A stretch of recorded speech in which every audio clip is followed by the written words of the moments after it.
welcome back, everyone. Welcome back to another week, another edition of the Tenacious Turtle Tussle, your fortnightly, your bi-weekly dose of all things StarCraft. I'm Coach SI VIP, with you and joined by these amazing players, by the ByuN chats and by my plushies as well. Welcome, welcome, one and all, as we are jumping into our first series of the broadcast. Exclamation mark, be in the chat if you guys want to have a look back yourselves. And before I get ahead of myself, a big shout out to Baby Links in the chat. Thank you so much. Thank you so much for gifting 5 subs to the community. Thank you so much, Babylings. Always do appreciate the support. Again, a very long time support of the channel and a good dear friend as well. Thank you so much. Do appreciate it. And for all those that are tuning in, again, welcome to the Turtle Tussle. This is a bi-weekly tournament every fortnight. Every fortnight we do host this event, not a weekly but still a regular event nonetheless. This is also sponsored by Mark BT, a very passionate fan of StarCraft. This is not funded via our Patreon. It is organized and run by us. That is true. You know, we have our turtle, but the Patreon does fund the Tuna Cup, the Sparkling Tuna Cup, the SDO and the MSO, but this is separate as it is funded by an individual person. So again, a big shout out to Mark BT. If you want to support this tournament in your own way, you can do so via Matcherino, exclamation mark Matcherino in the chat, if you want to wish to support this tournament yourselves, if you want to help boost the prize pool. Otherwise, we are jumping into our first series and spawning in the bottom right hand corner of Ruby Rock. We have the South Korean Protoss player, we have the pink Protoss. It is Rebellion. And spawning in the top left hand corner, we have his opponents. We have the teal Protoss player, the South Korean Protoss. It is Luna Seed. And if you're in the chat, predictions are open. Place your bets on who you think will claim the series. Best of luck in the chat as we get into our PvP. The turtle.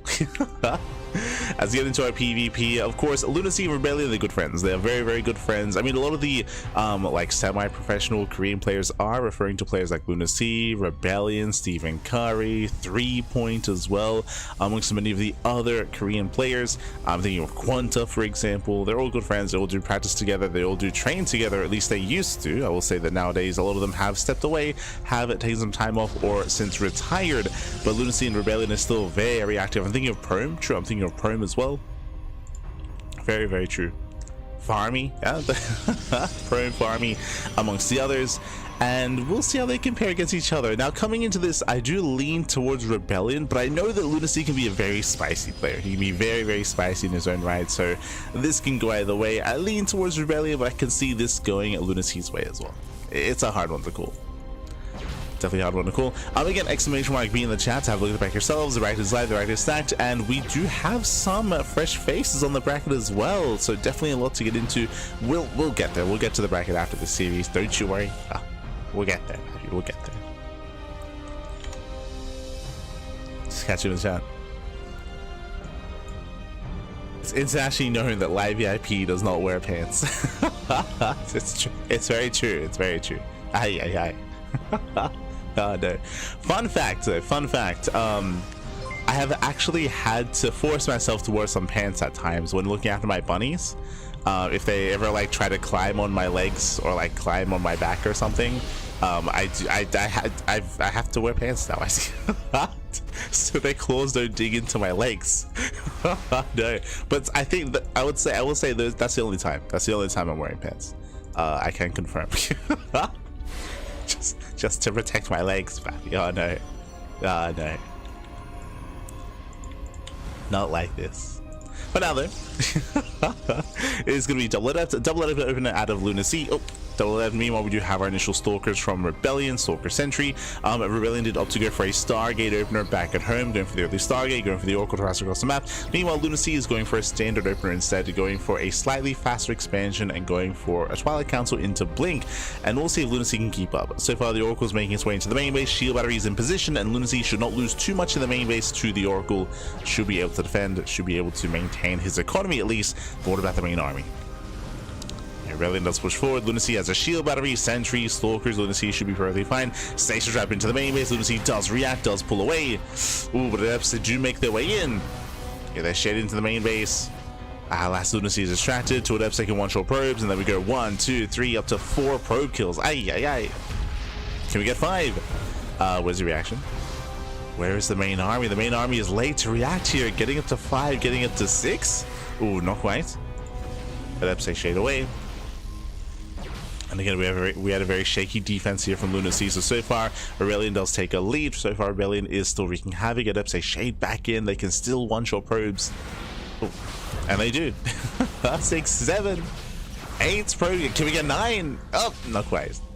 But 8 probes do go down. And behind this, we do see Rebellion building up into his own Blink Stalkers. Meanwhile, Lunacy is being cheeky. Is working on Blink as well. But Blink alongside a very hidden Dark Shrine. Let's go. We have a Epoxy Dark Shrine here towards the south side of the map, and we'll see if Lunacy can get away with it. Likewise, because the build, because of the current setup, Rebellion, he has no detection outside of the Oracle. Revelation is his only form of detection, and if the Oracle's not at home, then the DTs can wreak havoc. So a lot is riding on this Oracle.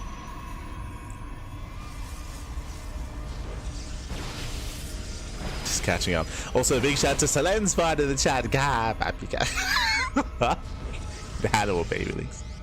Oh, thank you so much, Salensford, for subscribing, resubscribing with Twitch Prime for 7 months. Quack, quack. Quack, quack, quack. Thank you so much. Thank you so much for subscribing. Do appreciate it. Siempre, papi, siempre. What are you talking about? Oh, no. I didn't put it in any way. No. For now we are building up. We do have Lunacy getting his third base, DT waddles in, and we get the quick revelation on the first Dark Templar. So very nice pickoff here by Rebellion. Again, is in position. Robo is on the way for more detection, and we still have NGO, that Oracle, still in position, still ready at the natural. And so far, these DTs have not paid for themselves. So far, not good enough here for Lunacy. Main army is moving out. Lunacy is still playing from behind. Remember, from the beginning, Lunacy has been losing a lot of workers to the Adept harass and is still yet to recover. Oh, Lunacy going for a fake out. Okay, Prism into the main. Stalkers towards the third base. Oh. Does force a cancel. But cannot fight head on. At the same time, DT into the mineral line probes are going to get one shot. At the same time, Prism. Oh, wait, it's a fake out. For some reason in my brain I was like, oh no, he's going to the main. Was a fake out, didn't really achieve too much. The DT does get 4 probe kills at least, and we have more hallucinations. I do remember this from Lunacy. He does make use of hallucinations quite a bit. I appreciate it. It's at times an underutilized skill, but as amazing as the hallucinations are, we just avoid it. We avoid the main army, diving into the main base. Gateways are going to be depowered, even killing one of the gateways. Rebellion pokes in, pokes out. Ooh, one of the Stalkers does get caught behind the mineral line. Yeah, rough blink. Stalker is caught out. But from here, we're just building up into a higher gateway count. We got Charge on the way for both players, Forge as well. We did have some nice economic damage dealt by Lunacy, but overall, Rebellion is still in a slightly better position. He's got the higher Stalker count, he's been mining more for longer as well. The pressure still on Lunacy to get some more damage done. But we are getting into the mid game. Getting in.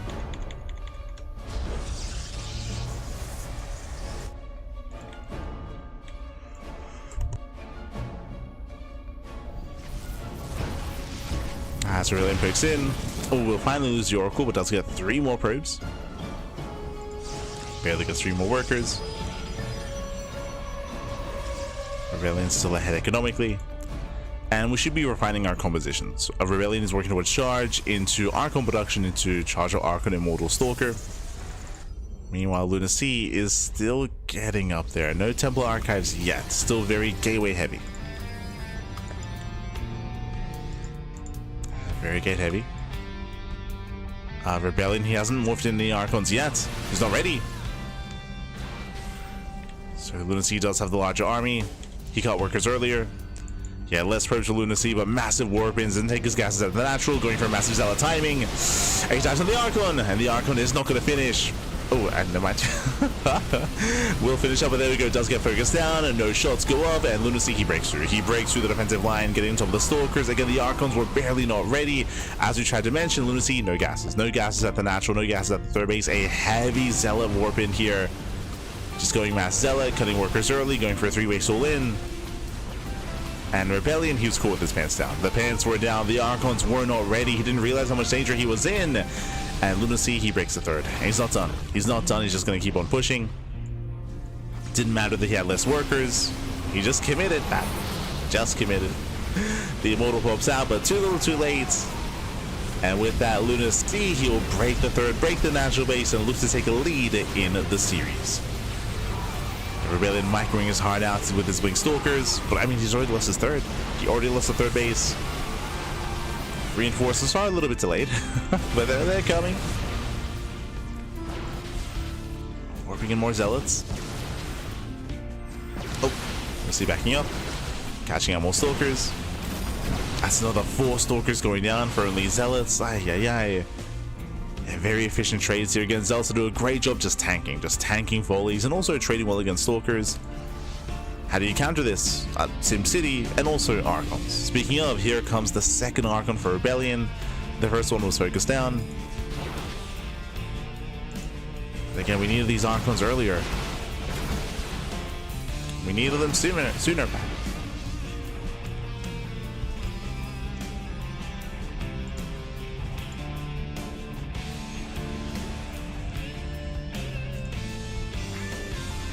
As from here, technically Lunacy can just get a 4th base. Can start taking gases and starts macroing up. I will say that Rebellion does have the 1-1. He does have the better upgrades. Is on 1-1 as opposed to the 0-0 of Lunacy. So can Rebellion recover here?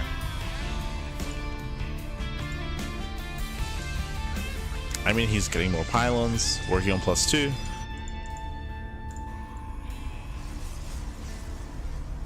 Lunacy just now taking his gases, okay.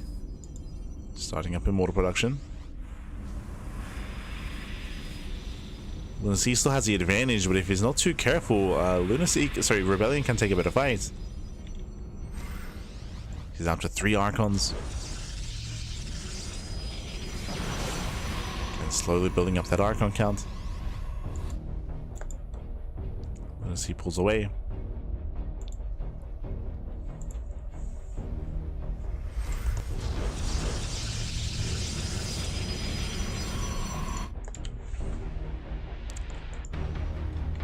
Pull back, does pull away.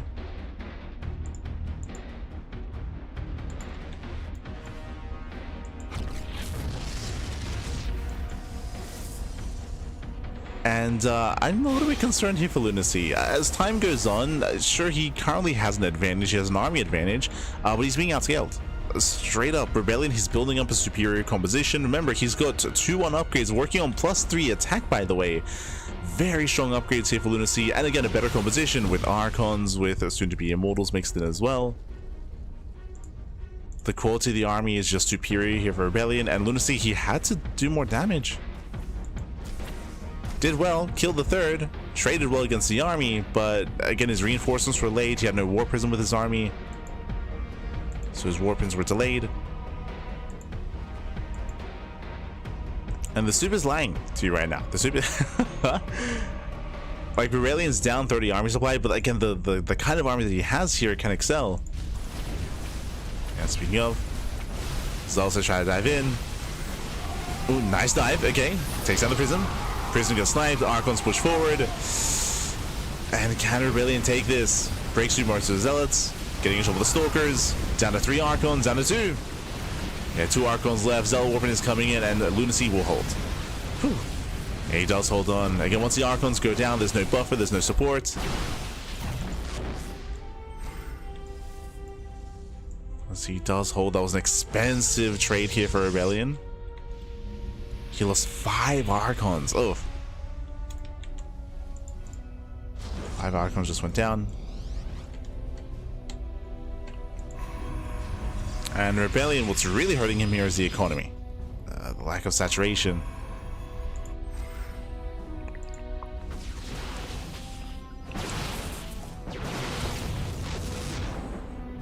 That's with Roxy.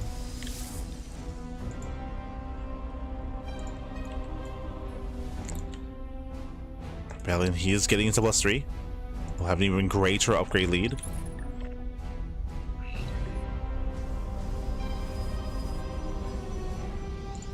We'll see just now getting to zone +1. Trying to close that gap. And I don't want to count Rebellion out.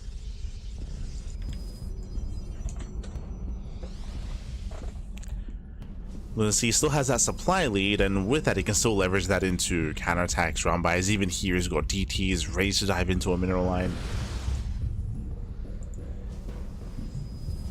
Lunacy still has the edge.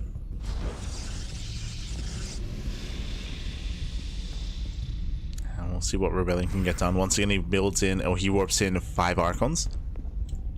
So as good as 5 Archons. He's once again pushing. Uh-oh. The armies were passing by each other. We're going for the base trade. Okay. Let's go. Lunacy is going to hit the 4th base of Rebellion. Rebellion moving into the 4th of Lunacy. Does he turn around? What's the plan? Where are we going? What are we doing? No. Yeah, delayed reaction. Delayed reaction to the base already goes down. Rebellion, he pulled his workers away. DTs to hit the bases back at home. And Rebellion, he's late to the base trade. He's going to get 1 base, that's true, but Lunacy's already getting 2. A second Nexus is going down. Now he's pushing into the natural. Yeah, he's just so delayed. Probes to evacuate. Rebellion can't afford a Nexus. Natural goes down. Lunacy pushing into the main, and remember, he can always recall. Can always recall back home. Probes have made it. Rebellion, we need to throw down the building soon. Okay, there we go. Interesting choice. It is an open expansion. Oh, +2 is going to be depowered. Nicely done. Denies +2. Now, Rebellion is running out of buildings. He's running out. He's going to lose everything in the main base. He's going to lose the pylons here at the natural. This is the only building left, essentially. This 1 Nexus. And Rebellion doesn't really have that much money left. Meanwhile, Lunacy has another expansion. He's got 2.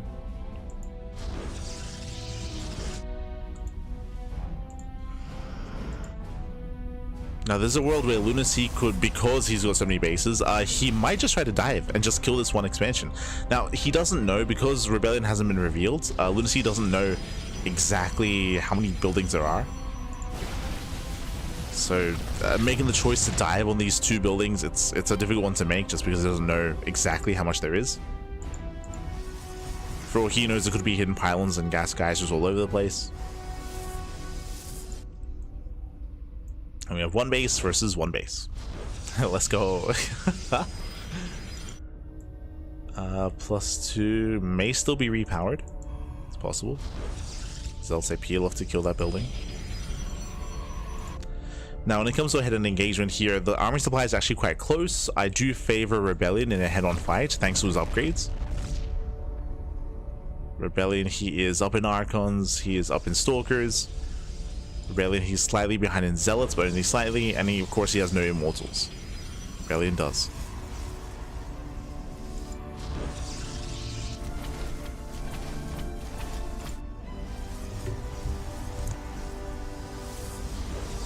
Oh, sorry, Lunacy does. I keep... I think because they just switched places, I keep mixing up their names. God damn it.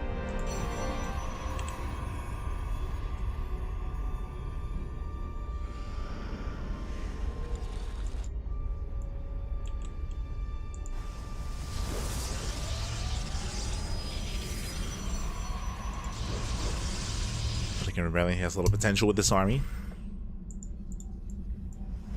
But now we're getting safety cannons. For all Rebellion knows, there's like a backup Dark Shrine somewhere. I mean, there is, right? There's a Dark Shrine somewhere, so he doesn't want to get killed by just ETs. So there's cannons. +1 shields on the way. Rebellion's being active. He's aware of the expansion.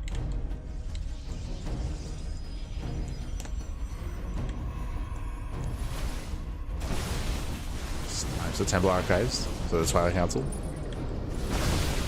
I have to be careful with it. Has to be careful with those Zealots. Nice opposition micro. Doesn't want to aim move in. And Rebellion doesn't want to fight into 3 shield batteries. Baits the army out, gets a couple of free Zealots. Those 3 Zealots being thrown away for free.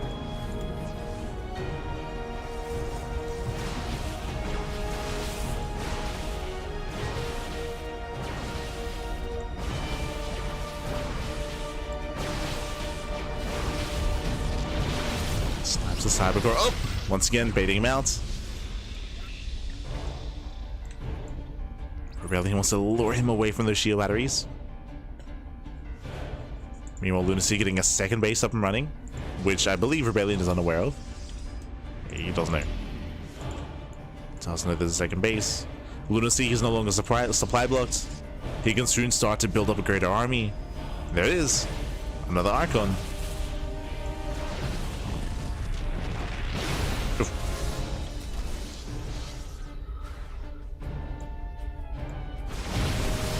And once again, poking in. That cleans up all the zealots. Lunacy doesn't have to fight like this. Yeah, losing every single zealot. Lunacy, he has to pull away. Oh. Once again, Rebellion trying to lure him out. It was a much more efficient engage here for Rebellion. Zealot count was essentially reset on both sides.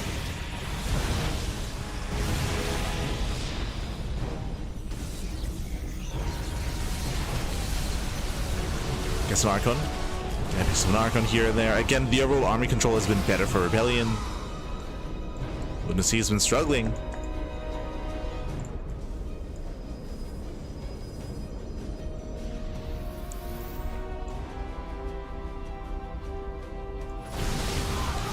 And once again, better arc, better concave for the pink Protoss. Almost gets another. Gasito.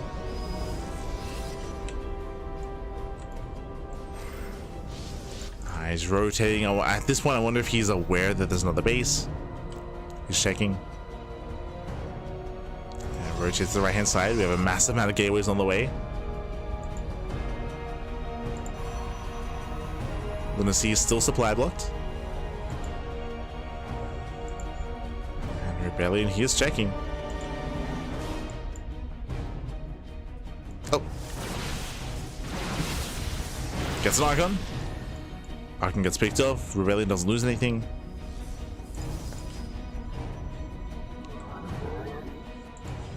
He pulls back with all of his own Archons. Yeah, he spots a gas, he knows. Yeah, now he's aware. Pressure is on.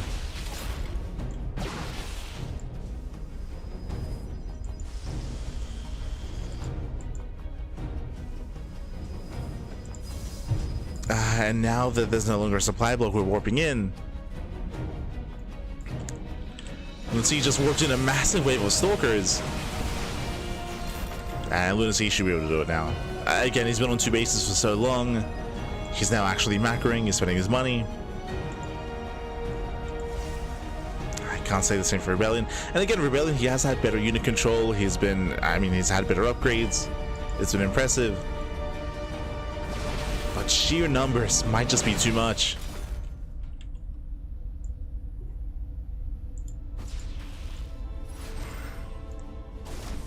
As Lunacy almost has double the army supply.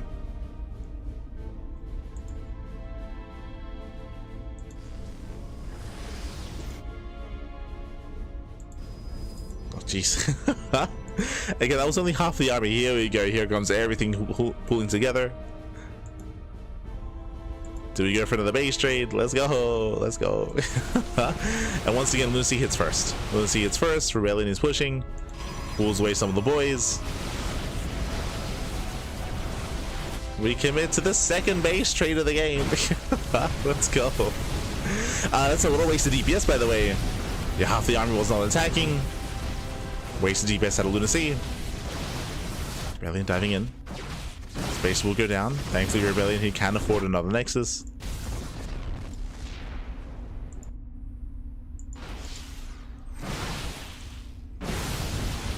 Flying the mining. Killing more expansions. Lunacy races back home. He still has a Nexus up.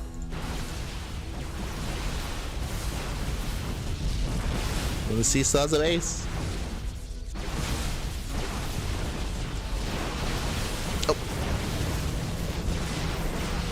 Ooh, Prism goes down. Whacking my other probes. Probes getting caught out as well. Lunacy down to 1 probe.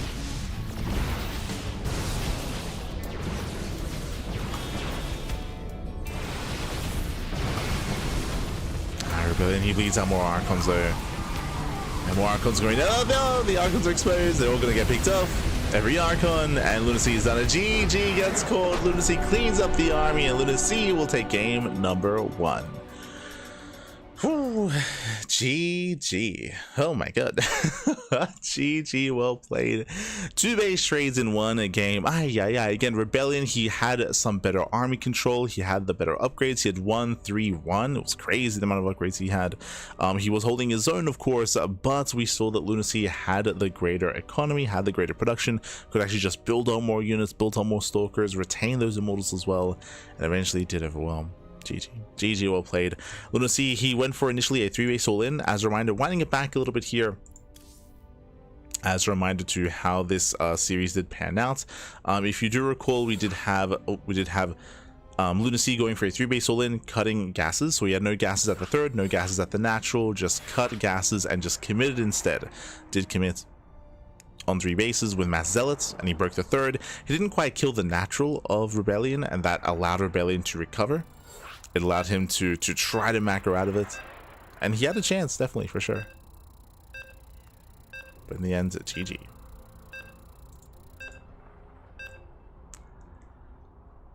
GG, well played. And with that, we're now going to be getting into game number 2, and we'll see if Lunacy can close it out. We'll see if Rebellion can bounce back.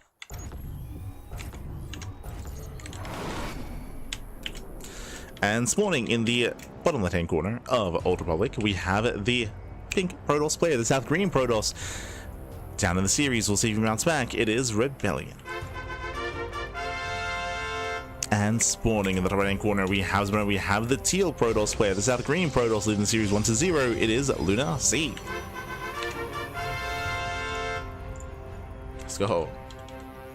Saving double the pros was crucial there. That was a big part for sure, right? Like he was able to preserve a lot of his workers, but it wasn't just that, right? It was preserving the workers, getting the expansion. But remember the second base, right? The second quote-unquote ninja base, or like after the base trade, after they had settled down, that second expansion was unscattered and untouched for a long time as well, right? Where Rebellion, he was picking off some key units like a couple of Archons, a couple of Stalkers, but he was unaware of the other base, so he wasn't applying any pressure. So he was allowing, of course, Lunacy to be able to build up a greater economy and get back into that production as well.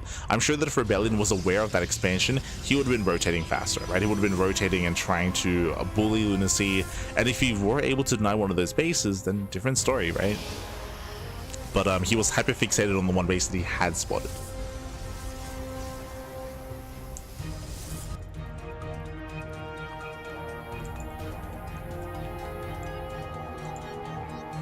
Are we about to run into each other? Are we? Hello. We do have a proxy pylon out of Rebellion and a proxy out of Lunacy. We're on the same screen, Pappy. Great minds think alike. No, they're both animals, Pappy. They're both animals.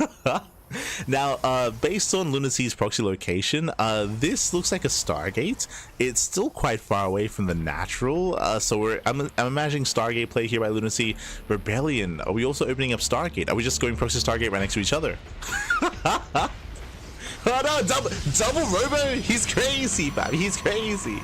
Wait, what? A double robo. Meanwhile, he spots the probe. He sees the pylon. The pylon saw the probe. He's checking. Oh no! He barely doesn't see. He's checking though. He knows something's wrong. Or at least he saw the probe. Ah! But again, Stargate out of Rebellion, this is just to harass. This is just for a proxy Oracle to get into the main base. Meanwhile, this is hyper all in out of Lunacy. Jesus. Let's go. Now again, Lunacy, he saw the probe and he checked because of that. Like, he checked right next to him, but he barely didn't spot and confirm what was going on.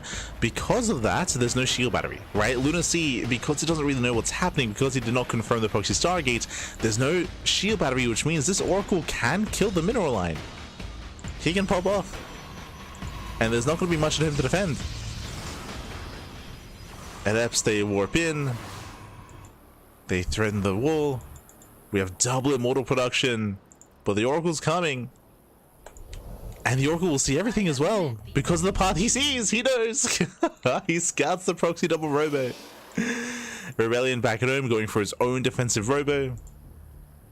He probe scouted. Eventually, he confirmed that something was wrong. Okay, shield battery's finishing up. Okay. I mean, of course, they scouted each other, right? The buildings themselves did scout the Oracle. Shield battery is done. So he does defend the mineral line. He'll lose 1, maybe 2 probes. Okay, 2. Yeah, 2 probes go down. 3 probe kills. 4? Oh my god. Oh my Jesus. As the Oracle pops off, 7 probes. Yeah, 7, 8, 9 probe kills. No energy overcharge. Not enough energy for it. At the same time, the Immortals, they find the proxy. They will depower the Stargate. No Void Ray production. But remember, it's not about the Void Ray. It's about the defensive Immortals. The Robo is done. I had Prism first. Going for the Prism first. Hit a Micro's units. So 2 shield batteries. A massive amount of pylons. And we'll see if Lunacy can make this work.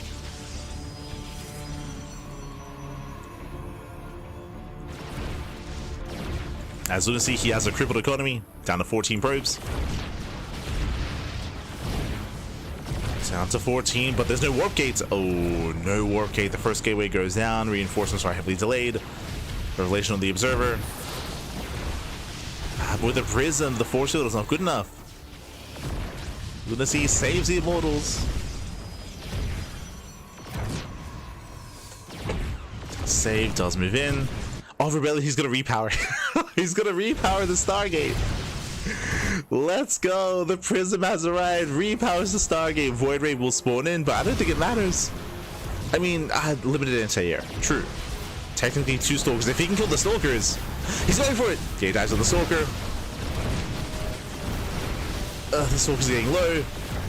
Immortals pull away. Void Ray comes in. There's only 2 Stalkers. Down to 1. 1 Stalker left. There's no anti-air. The Immortals, they can't shoot up. Oh no. They just have to lie on their backs, Pappy. They cannot shoot up the 1 Void Ray. The hero. Oh my god. And this is giving Aurelian so much more time. And remember, he has a better economy. He has more income. He's warping in his own Immortals. Oh, there are now 3 Stalkers though. Okay. Gotta respect it. Respects the Stalkers. Prism across the map. Void Ray moves in. Lunacy, he doubles back around to kill the Stargate. But again, so smart for Rebellion to actually go for the Prism just to repower the Stargate. That was crazy. That was insane. Meanwhile, shield battery goes down. There's another warp in. There's recall. Yeah, Void Ray has to pull out. Oh no, the Void Ray pulls out, but the Void Ray is going to go down. Massive pick off. Void Ray falls. Stargate is non-existent. No more Sky Toss. And how many Immortals does Lunacy have? 4. 4 Immortals. Ah, he's supply blocked. Ooh, Lunacy is supply blocked. He can't morph in another. Rebellion back at home and building up another Immortal.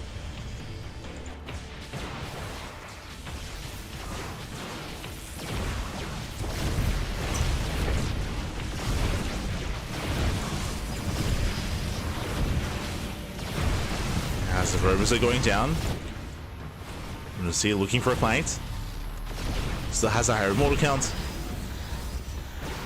Does trigger the shields. Oh! Nice Force Field Shadow Rebellion. Does run away, does Force Shield. Oh, the Prism! Oh my god. Does pull out. Prism pulls out. 6 more probe kills. The Oracle's been going crazy. Been going ham. Lunacy down to 12 probes. 12 workers left back. Now Rebellion has built up an equivalent to Mortal Counts. Yeah, Rebellion's fine. Rebellion should be fine here. Nice juggling, nice control. Okay, the control is there. Juggling's on point. The Prism is not a part of the main fight. Rebellion, he's lacking the control. He doesn't have his War Prism, and with that Rebellion, I believe he should lose this fight. There we go, takes out the final Immortal. Prism arrives, but late. Oh. And in the end, he does barely save his gateway units. Lunacy can still pull this off. But remember, the longer this goes on, the better it is for Rebellion. He's getting glaives, getting a Dark Shrine. Denies the natural. Pushing into shield batteries is not going to be easy. Uh-oh. Oh no! Okay, the Immortal does take a hit. Really, he wants the Immortal. Yeah, does want the Immortal here. Nice juggling, nice control. Meanwhile, Stasis trap into the main base. At F, they do drop in. And this should be game. This should be game here. And the last bit of the economy here should be cleaned up. And back at home, Rebellion, he has enough to defend. It was a crazy game, Pappy. I'm still thinking about the MVP Void Ray. The MVP Void Ray. The MVP Prism. It's just a really creative way to deal with the proxy and to have an answer to what's going on. GG gets called. Rebellion ties up the series. We're going to the ace match. Let's go. GG, well played. A crazy series, Pappy. We had non-stop base trades in game 1, and we did have a crazy proxy here in game number 2. Lunacy going proxy double robo, and Rebellion going for the proxy Stargate. In the end, initially things were looking better for Lunacy. Lunacy, he was able to depower the Stargate, he was able to get a shield battery back at home, and he was able to build up and amass a terrifying army. But then the Stargate got repowered, and Lunacy had no anti-air. He had one Stalker. I guess technically 2 Stalkers. The Void Ray bought so much time, and in the end, the lack of workers did kill Lunacy. Did kill him. And now we're getting into the ace match. Whew. Let's go. Losing one Oracle. I mean, the Oracle played its part, the Void Ray played its part, the Prism played its part. There was a lot of key moments there for Rebellion. A lot of key moments. Whew. Okay.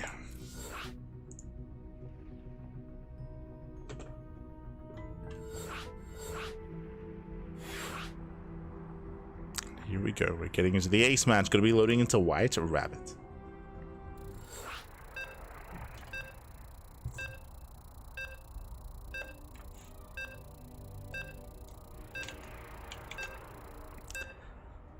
And we'll see how this story ends. I just realized that Lunacy didn't have the correct logo out of game, but there we go, did fix it up. But now we're loading into White Rabbit, one of the larger maps of the map pool. Because it's so large, honestly, a lot of proxy locations as well as spawning in the bottom left hand corner of White Rabbit. We have the pink Protoss player, we have the South Korean Protoss. It is Rebellion.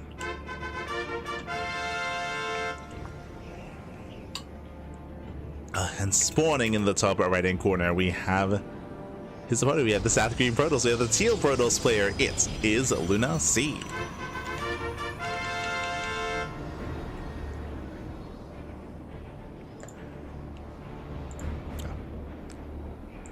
Here we go. So players are settling in. And again, we had some crazy chaos the last 2 games, and I'm hoping we see more of that here. Technically, we could slow things down. This wouldn't be a bad map to build up your natural, your third base, take your gases, and get into the mid game. But we want more than that here. Let's go. Alright, let's go. Meanwhile, the rest of the bracket has been progressing, and we'll get there. We will eventually get there. There's been a lot of matches going on. I'll be honest, one of the reasons why I did win this series initially was because I thought it was going to be a short one. Like I knew there was going to be a lot of chaos and a lot of aggression, but despite that, like, the games themselves, like, they've been lasting a longer time here. Fun fact, this is the last round of 16 match that's playing. All the others have already concluded. Here we go, here we go. Lunacy does go for the fake proxy pylon. Rebellion will go for the scouts, and Rebellion will confirm that the pylon is missing. It's like, hold up, hold on, something's wrong. Something's amiss.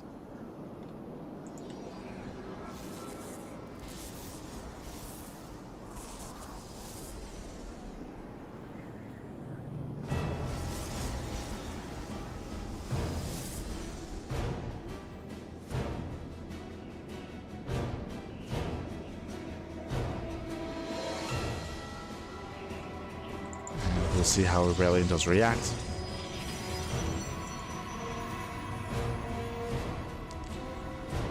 And so far, opening up double Stalker. So double stalker here by Rebellion, still sets up on the low ground. So Rebellion, he does not flinch. Doesn't flinch.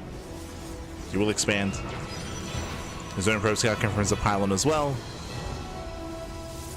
There is a chance that it's going to be a Stargate, and meanwhile, I went to say there's a chance that in Rebellion's mind it's a proxy Stargate, but he's going for his own. So Stargate opener out of Rebellion. And he is scouting for the proxy location. Yeah, he's checking for the Stargate. Going for a third gateway? Wait, what? Uh-oh. That's a third gateway and a Stargate before the expansion. This is very dedicated on one expansion, on one base.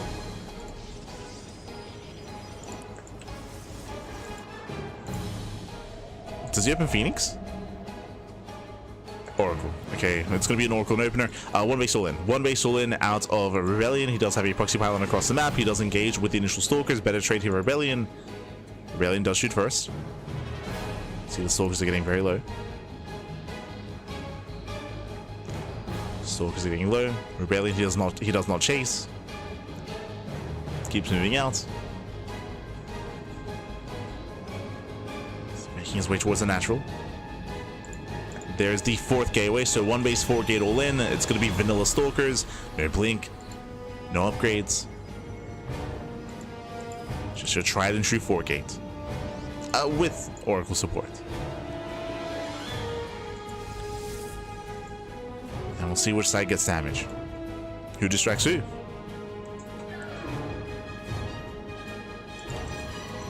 Oracle into the main. Going for the stasis. Stasis trap will finish. The reaction! No! Oh my god! Gets the entire mineral line! Oh my... actually, the entire mineral line. Only gas mining workers. Only gas mining workers left over. You don't get a juicier connection than that. And Rebellion's pushing in. He's going for it. So Stalkers are stuck in the main. One Stalker is going to get picked up. Boys are being pulled. Gets a sentry as well. And Rebellion just pulling Lunacy apart. Picks up 3 workers. Remember, he can warp in 4 Stalkers at a time. He's trying to reinforce. And Rebellion has control of the natural. Yeah, he has control. Oh, cancels the robo, going for a gateway. Another prism. No, sorry, another stays strapped into the main. This time is denied. These are big losses for Lunacy. Now, because of the ramp and because of the force fields, Rebellion cannot freely just walk up the ramp. So he's stuck on the low ground. And we expand. Is this the time? That's Revelation. Okay, you can pick away the gateways. Pick away the sentries as well. Oh, gets 1. 1 sentry goes down. Gets 2. Oh, both sentries full. 0 force fields left over for Lunacy. He needs more sentries. Without them, Rebellion, he can just walk up the ramp. Dark Shrine is on the way. Cheeky moves here by Rebellion, going for DTs. Remember, Lunacy cancelled his robo. Remember, he cancelled.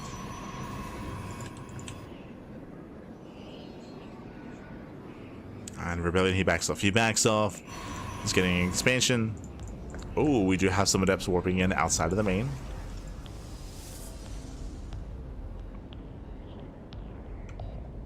But the Dark Shrine may just end things. It depends if it gets scouted. It depends if Lunacy shuts down this proxy gateway. Depends if he finds it. And he will. Yeah, he will find it. So now without this proxy gateway, this does mean that Rebellion can... never mind. I was going to say he cannot warp in across the map, but he's getting a pylon regardless. So he does have access to a slow warp in. I'd have to say Thread in the Shade. No access into the main.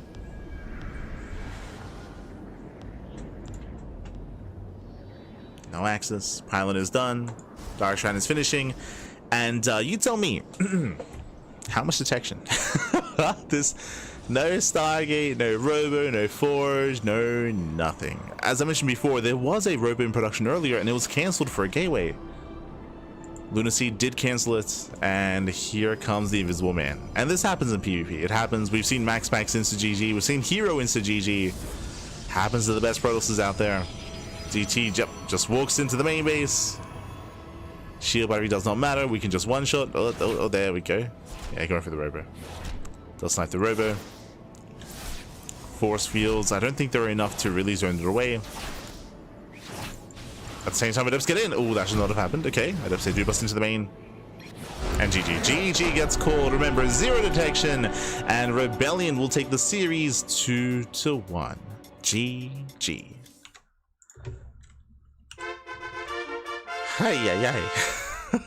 Ay, Pappy. What a roller coaster ride of emotions.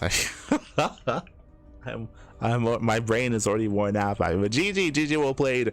Rebellion, he will claim the series. Congratulations here, and a shout out to Lunacy for making for an exciting series as well. Again, Lunacy and Rebellion, I would say that they are very close in skill. They're good friends. They practice together, they play together, they learn from each other's builds, they give each other builds as well. So they're good friends. So it's a shame that they have to knock each other out in the first round, but you know, that's how these tournaments work at times. GG well played. Congratulations here to Rebellion as he will advance on to the next round. And let us finally catch up on the bracket. Let's go. Let us go. Exclamation mark be in the chat to have a look at the back yourselves. Un momento.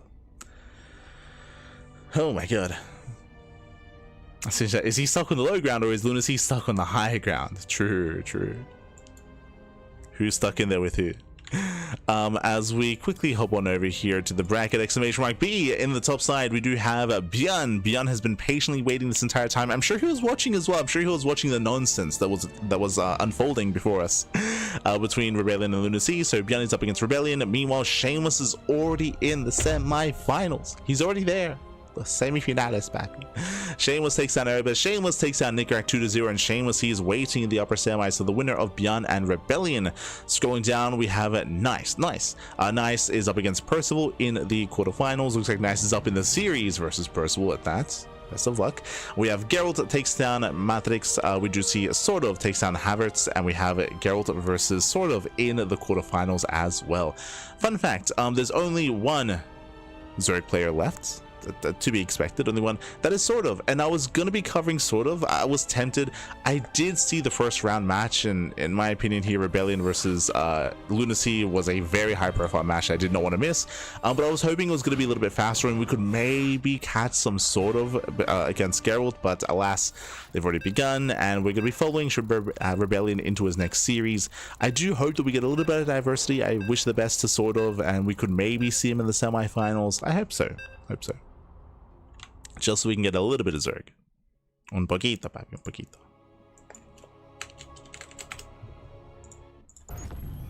Which be nice. As we are diving into our fresh series, we're diving into the quarterfinals. So just setting up our players. Boom, there we go. And spawning in the top left-hand corner of Winter Madness, we have the South Korean Terran player. We have the Red Terran representing Shopify Rebellion. It is ByuN. And spawning in the bottom right-hand corner, we have the other South Korean Protoss player, the Pink Protoss for Among Us, two people. It is Rebellion. And if you're in the chat, predictions are open. Place your bets on who you think will claim the series. Best of luck in the chat as we get into our fresh best of 3. And I want to say very quickly as well that the last series was a good example of what I love about PvP when it comes to the mirror matchups in general, like TVT, PvP, and ZVZ. Specifically Korean PvP. Like, that was a good example of that. Like Rebellion versus Lunacy, or give me like Classic versus Hero, or Hero versus Zaun. A lot of these guys, they're animals. And they're crazy whenever they play against each other. I don't know, there's something about specifically not even just Korean PvP, but just Korean mirror matchups in general. Like, they're typically a little more chaotic, a little more intense, and they can lead to some wild games. It's crazy. That'd be crazy. I appreciate it. But here we go. Now we have our fresh series. Coming into this, ByuN is coming in as the favorite player to win the entire tournament. There were some other signups that we had previously, like Solar, for example, that could maybe threaten ByuN. But for the most part, ByuN is coming as a favorite, and we'll see if anyone can stop him. Rebellion currently stands in his way, and bearing in mind, we have Shameless waiting in the semifinals as well. So we'll see if we can make him bleed. So far, double gas opener, faster factory before the command center, so we have a more tech heavy start. I would say this is a little bit surprising, bearing in mind that this is a larger map of the map pool known for longer games, so we often do see players cutting corners.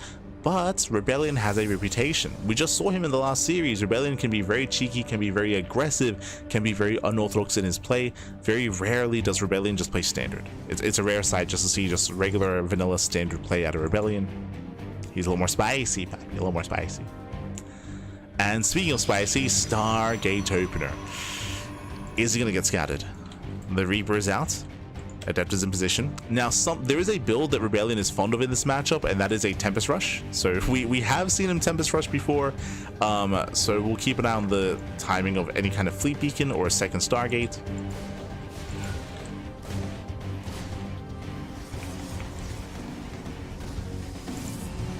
We shall see.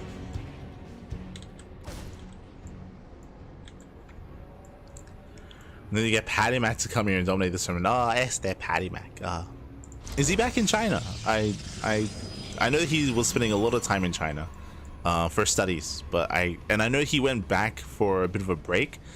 I want to say during DreamHack Dallas. But I don't know if he's back or not. Oh. As Reaper is going to get sniped. Does snipe the Reaper. The Reaper does scout the initial Stargate. It is going to be an Oracle opener and nothing too crazy yet. There's no Fleet Beacon. There's no second Stargate. Opening up Oracle, and thankfully ByuN is fully aware, and with the help of his Cyclone, he should be able to defend. Looks me okay.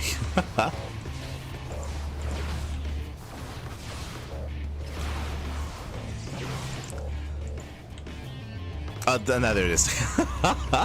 And again, there's a reason why at the very beginning we didn't mention the Fleet Beacon. We did mention that Rebellion is very fond of rushing into Tempest, and he is going for it. Now, I'm getting ahead of myself.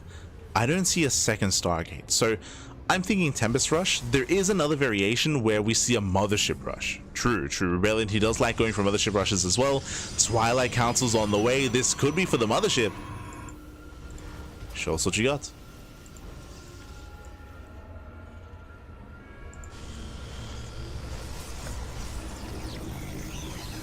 Is there Rebellion? Oh no, it's, you know what? It's I was like, is it gonna be Tempest? Is it gonna be the Mothership Rush? It is a carrier. Okay. I don't think I've seen him do this. I don't think I've seen this variation from Rebellion yet. But hey, you know what? Now I have. Now I see that. Rebellion, he's willing to do anything. He's an animal. Okay. Carry into Glaives? Okay, I see what's going on. So if you remember, there was a build scanned into the natural, not into the main base, doesn't see much, does see some adepts, but nothing too crazy. I mean, there are more adepts than should be here. Maybe that's a tell. But if you remember, there was a build that Classic popularized a couple of years ago. It was November of 2023 or 2024 in GSL, where Classic in PvZ, he went for a Tempest Rush with a single Stargate into a hard switch into Mass +1 Blinkstalker. And the goal there was to force the Zerg player to overreact to the Tempest, to make a Spire, to make too many Corruptors, and then they die to the Stalkers instead. Right? This is something that Classic did to great success in GSL, and a lot of players would emulate him in the months preceding this as well, the months after this, I should say. It feels like this is similar, where the goal might be for Rebellion to reveal his carriers, to show them, to have ByuN overreact, and then bam, Mass Adept. That's at least what's going through my mind. But I feel like to do that, oh, he scans. No, he scans. I was gonna say that it would benefit to show the carrier. Now we see the scan, and now ByuN sees everything. He doesn't just see the carrier, he sees the gateways and the Twilight Council. ByuN knows. And now it's time to wall up. Now we need SimCity. We need a wall up. We have a bunker on the low ground. A second bunker would benefit. Depots as well. As ByuN is aware of the 2-base all in. And here comes Rebellion. So again, I assumed that he was going to be revealing his carriers first. To try like force out Vikings and force out more Cyclones and force out anti-air, but ByuN, he sees everything anyway, so we're just we're just gonna send it, Pappy. Now ByuN, he saw the gases at the natural, he saw the gases in the main base, so I mean he saw the adepts. Now he confirms the Mass Adept. ByuN, he sees everything. I'm still concerned about the lack of the lack of SimCity. The lack of SimCity here is a bit concerning. One bunker does help, but is it going to be enough? What am I to borrow?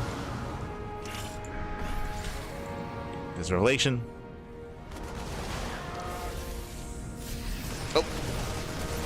Army sends in.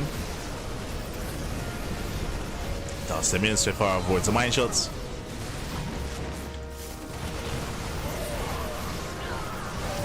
Does try to avoid. Can we force some friendly fire with the interceptors? Oh! Ooh, not good. Jesus. Not quite. Doesn't force the friendly fire. ByuN, he's holding. He's holding onto the ramp. We have more depths warping in. There's a lot of interceptors going down. Oof. Even more.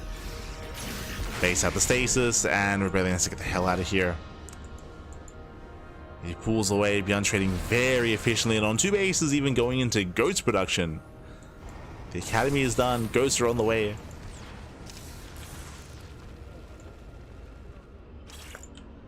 I see Lunacy in the chat. That's my build. I did mention earlier that Rebellion and Lunacy, they're good friends, and they often do give each other their own builds. Does often occur. But this is crazy, man. It's crazy.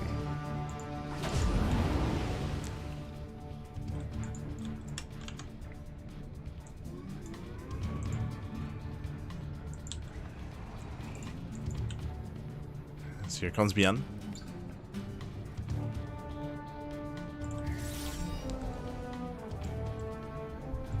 ByuN making his way across.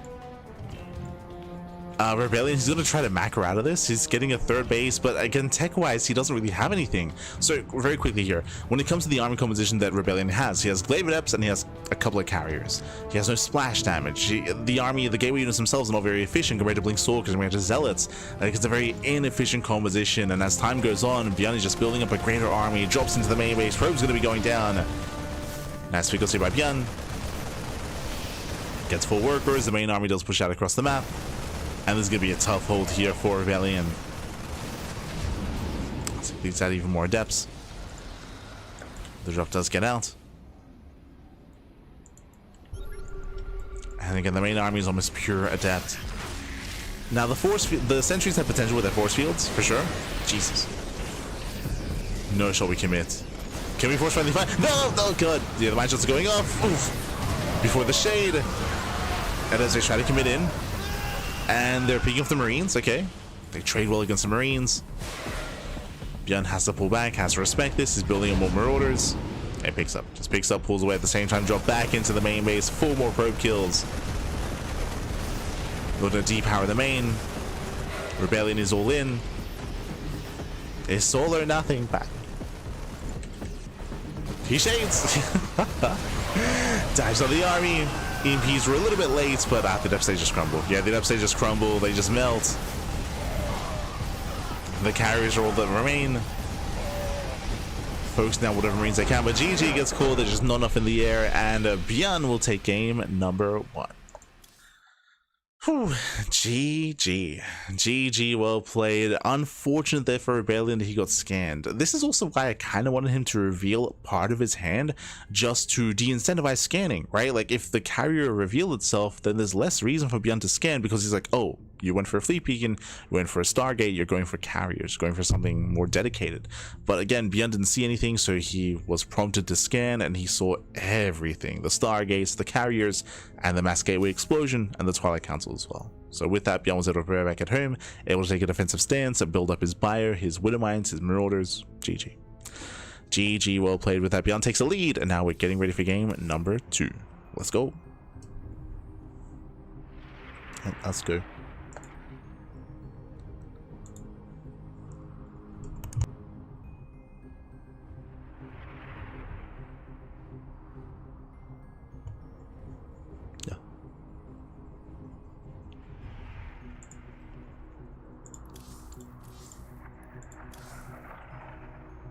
So our players are setting up. Once again, looks like we still don't really have any other updates in the quarterfinals yet. Which means we might be able to just follow this into the upper semis. Might be able to. Bearing in mind, if you want to tune into Nice versus Percival, I believe that's being covered by Dave. I believe Dave Tesla is on that series. He's all over that.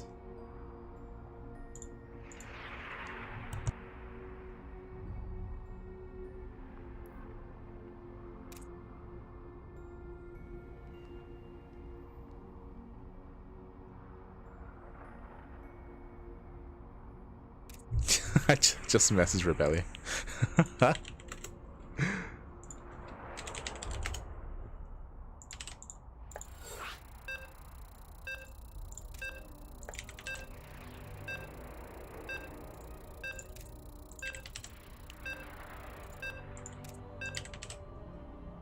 Okay, we're good. Okay, we are good to go. So game 2 is going to be on Ruby Rock, one of the smaller maps in the map, but one of the more aggressive maps instead. And we'll see what kind of aggression Rebellion brings to the table this time. Oh boy, I'm ready, Mappy, I'm ready. Spawning in the bottom right hand corner here of Ruby Rock, we have the South Korean Terran player. We have the the red Terran representing Shopify. It is ByuN, leading the series 1-0. And spawning in the top left hand corner, we have his opponents. We have the South Korean Protoss player. We have the blue Protoss representing among us two people. It is Rebellion. Here we go. Whew, here we go as we are getting into game number 2 here, and again the pressure is on. Last game we saw ByuN opening up double gas into a delayed expansion, went for a safer build. I would imagine he would do the same thing here on Ruby Rock. As I mentioned before, Rebellion does have a reputation of being very unorthodox, very quirky, very aggressive with his builds and with his play. We saw that last game with a crazy 2-base all-in going carrier mass adept. I'm sure we won't see that again, but we could see something different. We will see something different and something more chaotic, I'm sure, as well. I'm ready.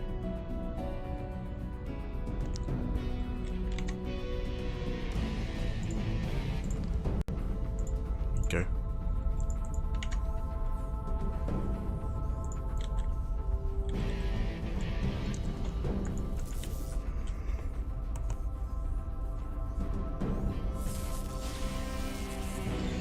Yeah.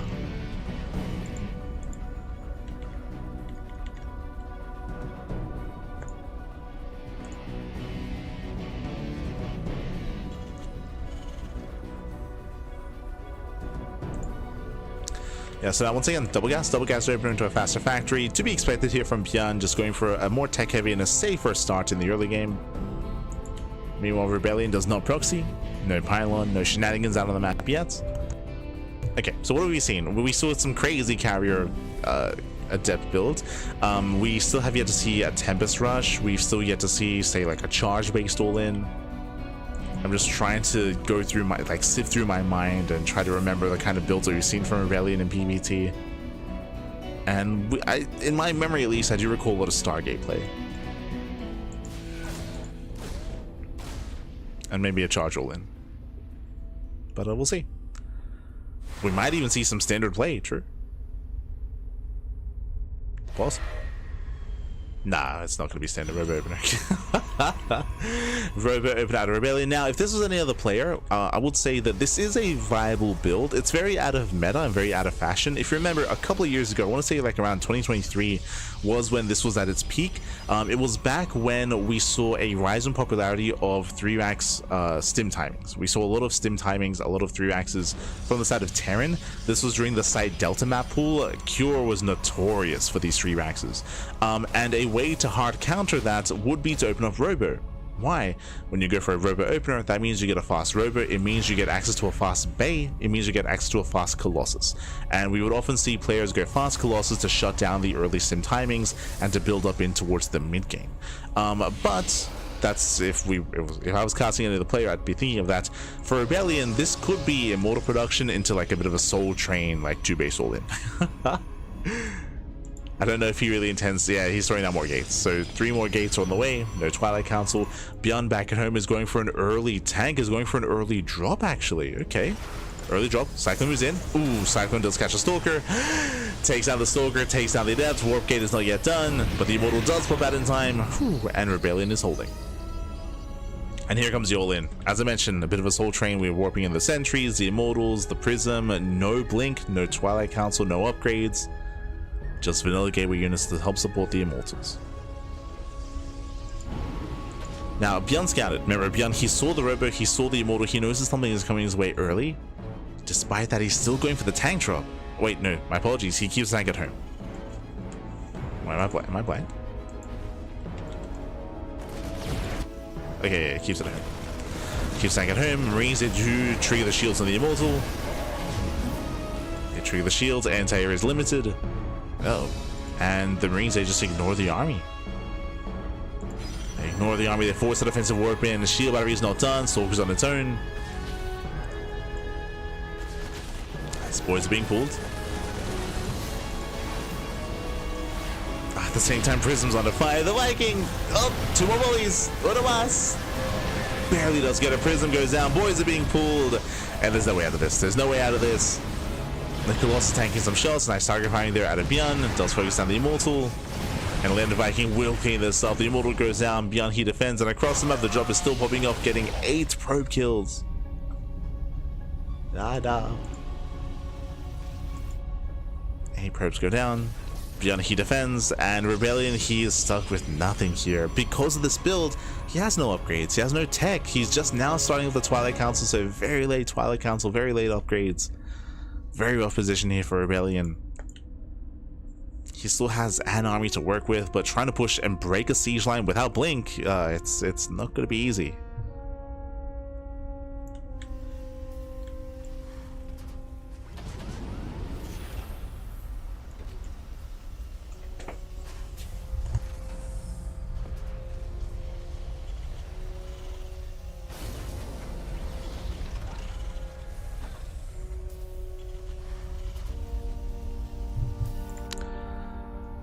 There's the scan.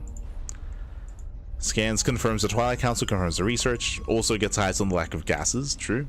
A lot of information here at the natural. And ByuN can just chill. Just chill on 2 bases. Has a better economy. And can eventually break out.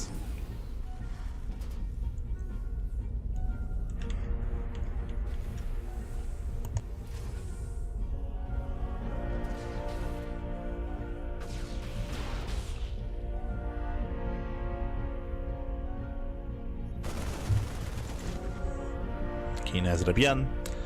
Spots the observer.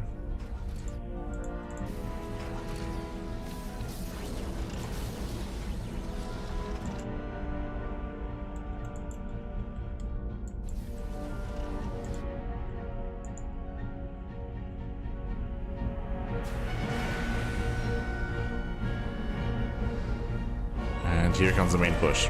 Now, Rebellion's going to try to meet him. The problem here, once again, no Blink, right? There's no Blink. Charge will finish up, but the numbers just are not there.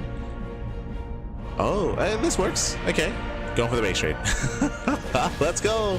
Rebellion gets spotted. ByuN, he turns it. He does not turn around. He does not turn around. He does not flinch. ByuN, he commits. But he turns back. Okay, now he knows. He sees his zealots. ByuN turns back around. Charge doesn't try to commit into the natural, but ByuN is in position. He stims on forward. The force fields will buy some time.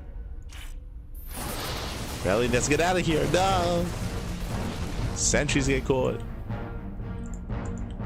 Pull away, Pappy. Pull away.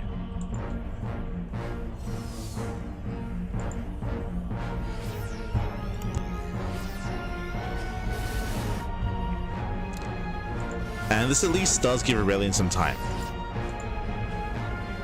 Thankfully, he's able to now start to saturate his 3rd base. Storm is on the way. Rebellion, he's slowly recovering. He's trying to stabilize. The problem, of course, is that even with Storm, it's not going to be an easy defense here for Rebellion.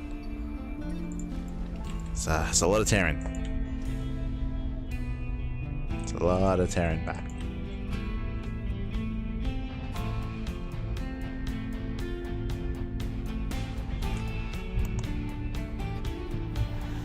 ByuN does move out. He will catch the High Templar. Get Templar exposed. Oh no! He gets 1. Gets 2. 1 storm lands. Final Templar is sniped. Rebellion trying to engage. Does get on top of one of the tanks. Tanks are exposed. He gets 1. He gets 2. He's going to get up to 3. Yeah, 3. All 4 tanks go down. Better angle here from Rebellion. Better engage. Rebellion does win the fight. Again, ByuN, he was caught on siege, he was surrounded. And can we do that again? Because ByuN is still rallying, he still has the better army.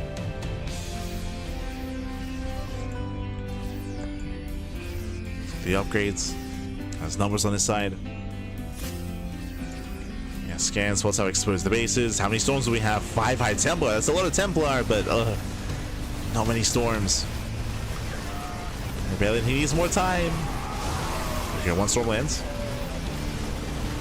Forces a split. Yeah, better arc, better concave from ByuN, and he's just skimming in. He's living on 4. He's going for the kill, takes out the final Stalkers. The last Immortal here is going to be focused on as well. And that's all the Rebellion had left. That was the final army. GG gets called, and ByuN will take the series 2-0, advancing on to the semi-finals. GG. Whew, GG, well played. Congratulations here to ByuN as it does claim the series. Again, a very chaotic series out of Rebellion, very aggressive. Even here had some quirky builds, going for his own Robo opener. Oh, going for his own Robo.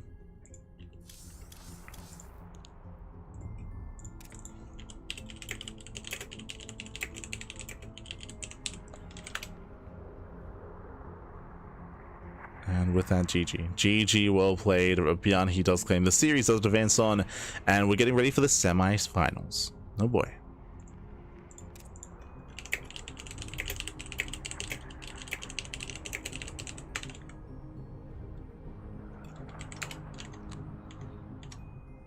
Here we go.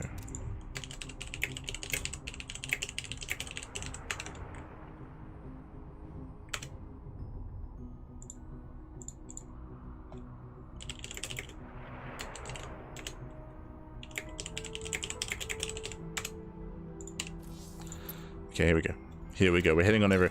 Exclamation mark, be in the chat to have a look back yourselves. Let us head on over here as we have our semifinals ready. ByuN takes down Rebellion 2-0. Shameless took down Nicorect, and we have ByuN versus Shameless in the upper semis. We then had Percival took down Nice 2-1, and we had SortOf taking down Gerald 2-0. Impressive win there by SortOf, not gonna lie. Oh my god.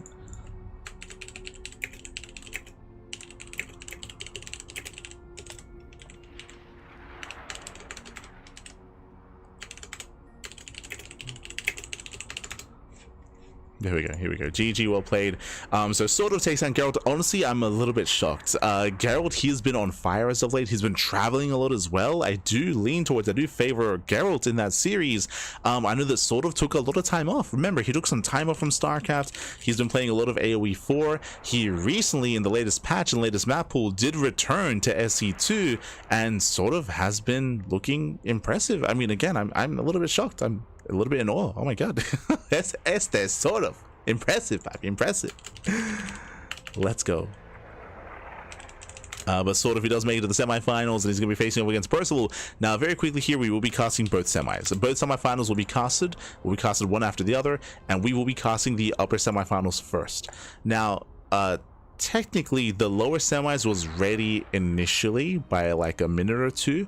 And we would usually cover the lower semifinals first, but for those who don't know, SortOf is in Korea. SortOf is in Korea, Percival is in Korea, ByuN is in Korea, Shameless is in Europe, and it's very late in Europe, and also Shameless was waiting the longest, so I did want to accommodate for Shameless, cover that series first, just so we can get as much rest as he can getting into the finals if he makes it there, or not if he gets knocked out here.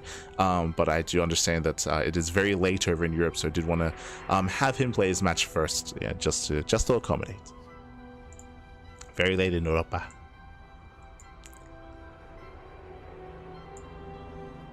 So here we go.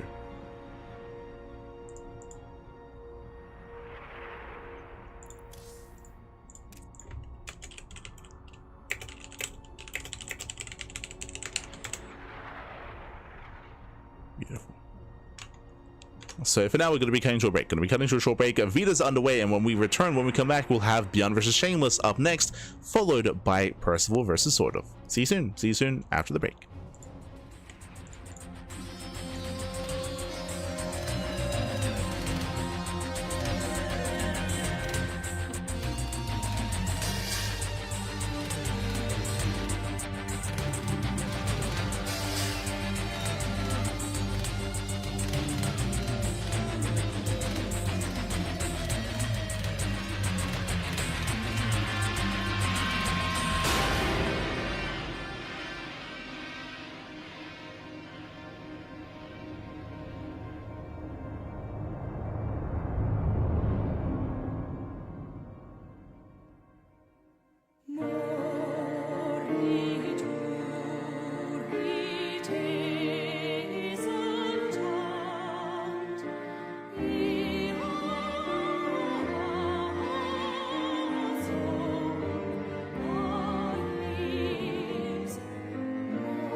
And welcome back, everyone. Welcome back to the semi-finales, or semi-finals here of the Tenacious Tussle number 37. This is a fortnightly, a bi-weekly tournament.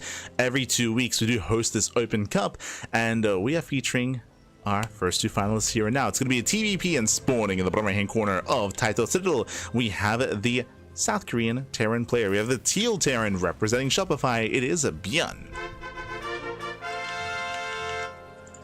And spawning in the top left-hand corner, we have his opponents. We have the blue Protoss player, we have the blue Protoss himself. We have representing Team Little Fairy. It is a Shameless. Here we go. We are going to be jumping in, and if you're in the chat, you know what time it is. It is Gamba time. Predictions are open. Place your bets on who you think will claim the series. Best of luck in the chats as we get into our PvP. Oh, sorry, PvT. Let's go. Let us go. So jumping on in again, coming into this, ByuN is going to be the favorite player for sure. He's going to be favored, but at the same time, Shameless, he has been looking on fire as of late. He was the rising star of 2024 and has been continuing to rise when it comes in terms of skill, in terms of prowess, in terms of the European region and the European scene. He is one of the best Protoss players out there, has been climbing those ranks over in Europe, and we have seen him take it to ByuN in the past, but he's going to bring his A game. He's going to bring his A game here, especially with the recent changes and shifts in the meta. Now, ByuN, he still does stand as one of the more macro Terran players out there, as one of the more defensive Terran players out there as well, but we have seen an uptick in aggression over the past week of play, and we'll see if that trend continues here. Double gas opener out of ByuN, opening up double gas, going for a faster factory. Shameless, he doesn't really want to deviate too much. I do expect to see a standard build and a standard setup out of Shameless, but I'm curious to see how our players will approach Tussle. Tussle is a very large map in the map pool. We do have some very spread out bases. The third and fourth base are very spread out, and it is difficult to be the defender here just because the rotations are so awkward between your third and your fourth base. Referring mainly to the mid game, to be fair, if we get there. But it can be awkward defending. And we'll see if Shameless can gain map control. For now, ByuN opening up, going for his initial Reaper Hellion, reactors on the way. We'll see if he commits into reacted Reaper Hellion. Getting towards 1-1-1, no faster second racks.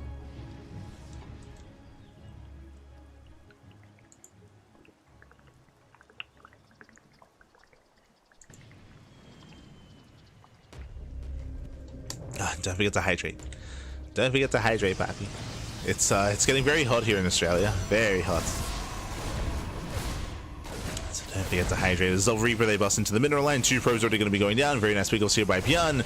Oh, nice Sim City as ByuN does not find a way in, but he gets another third probe. Does he get a fourth? Oh, four probes going down. This is critical damage. Five probe kills, and he gets a full scat. He confirms the Twilight Council, confirms the blink that is in progression, and it gets 5 kills on top of that. ByuN with a very strong start. Behind this, he is not going into Reacted Reaper, he's switching into Biomine, setting up for his mine drop, building up his Marines as well, and just has to get ready for that counterattack if there isn't going to be one. pressure's on Shameless. Pressure is on. He's had a really rough start. Back behind this, we do have 2 more gates on the way, so it's going to be a 3-gate blink setup into a 3rd. We'll see if he goes for a rover. He does. Very safe play here by Shameless, but I feel like after those losses, safe is not what we need to be. We need to be active, we need to be aggressive. Last, ByuN takes a lead, and so far we'll maintain it. Maintain that lead. Speaking of Widowmine drop, it is going to be 2 Widowmines here moving out across the map, and we start tank production immediately. Keeping the tech lab on the tank, a tech lab also on the starport. Raven fall off for harass, and hopefully Shameless is able to react in time. He even reacts preemptively, pulls away. Does pull away.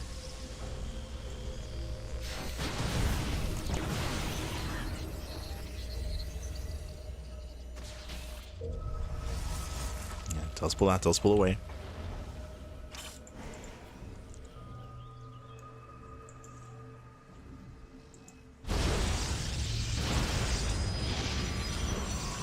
And Shameless takes his 3rd base. As we mentioned, 3-gate playing. 3-gate playing into a robo into a 3rd. This is a delayed 3rd base here, though, from Shameless, later than how this build would usually pan out. So again, it's been a bit of a messy start here. A little bit messy.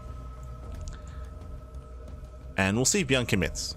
ByuN has been building up his tank count. A stim is on the way, going for extra maxes. But only going for two tanks. Okay. Only 2 tanks. ByuN is going for a bit of a ByuN move out. What does that mean? That means he's pushing pre-stim. Pre-stim. He's being active. The observer will miss the move out. Oof. And Shameless does not have control of the Zelnaga. Shameless is in the dark. And ByuN, he's making his way across the map. The medevac! Oh! Medevac does boost away. Is barely kept alive. And that's control with the medevac. So far, losing 1 Marine. 2 Marines go down.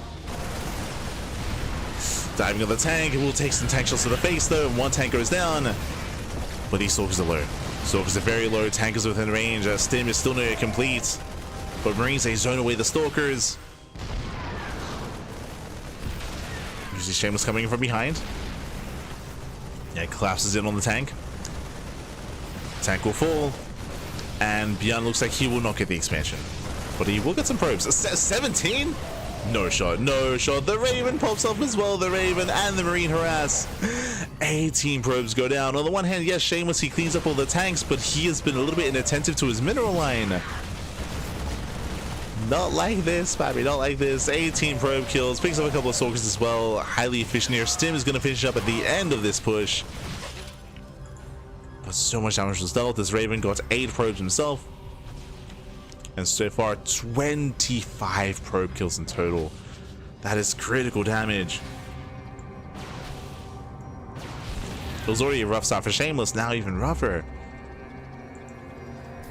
And ByuN getting his 3rd CC on location. Remember, ByuN, he's not going all in, he's just building up, he's macroing out of this, he's getting further ahead, at least he's hoping to. Meanwhile, at the same time, going for his own double drop. We'll see if he can find some more damage, we'll see if he can find another mineral line. Oh boy. See if we can find a Colossus. Shameless does spot the drops. Marines, they do drop in. There is a shield battery, so the the Colossus should be okay. Say that mine's just connecting. Colossus gets low. Meanwhile, dropping into the main base at the same time, we have another counterattack here at the 3rd base. GG gets called. Shameless, he's pulled apart, and ByuN will take game number 1. Whew, GG. GG, well played. Again, ByuN, by no means was he all in. ByuN was expanding behind this. It was still aggressive, don't get me wrong. Winding it back here, going for this early stimulus move out was very bold. It was a very bold move by ByuN. If it was scouted ahead of time, then I can see Shameless and Protoss players just shutting it down. But remember, Shameless did miss the move out. He also did not have control of the Zelnaga tower. So Shameless didn't see the army until it was already on his half of the map. So because of that, he couldn't punish the push, which otherwise he should be able to. So the push wasn't punished. ByuN got across the map.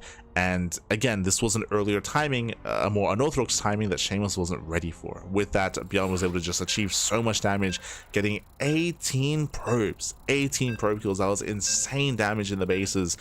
Tanks they able to siege up. We saw that Shameless had a really hard time dealing with those tanks and dealing with the push. By the time he did, The damage was dealt. It was too late. It was too little too late. Fun fact, Stim finished as the push ended. As the push ended, then Stim finished towards the end.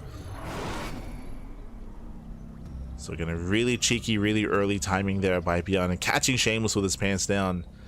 And now we're getting into game number 2. Let's go. As spawning in the top right hand corner of Tourmaline, we have the teal Terran player. We have the South Korean Terran for Shopify Rebellion. Leading the series 1-0, it is ByuN.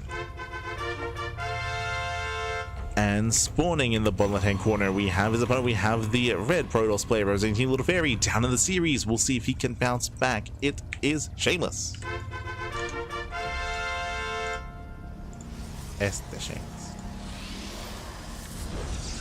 Whew. I really appreciate the seriously good players playing your tournaments. Thank you. I mean, shout out to the players, of course. I mean, thanks to the support that we've been getting from our patrons, from our Patreon, and from other very passionate people as well. Our tournaments have caught the attention of, you know, the best players in the world.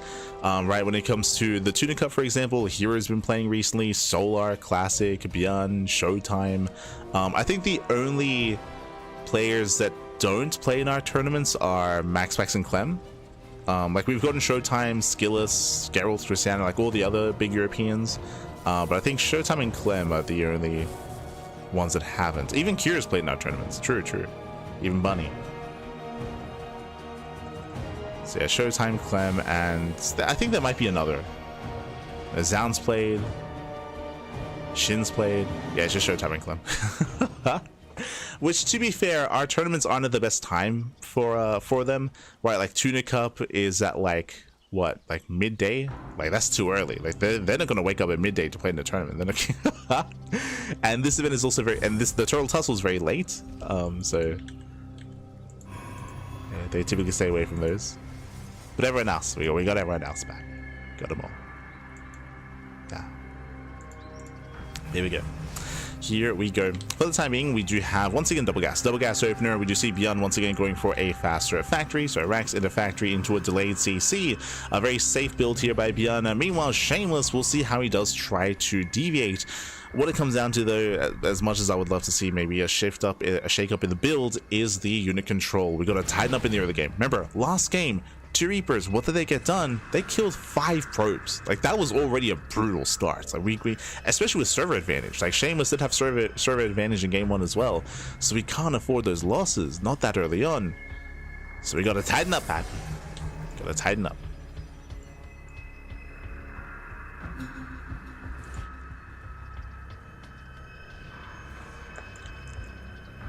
As the Reaper does get into the natural. Again, these are the same 2 Reapers that got 5 probes last game.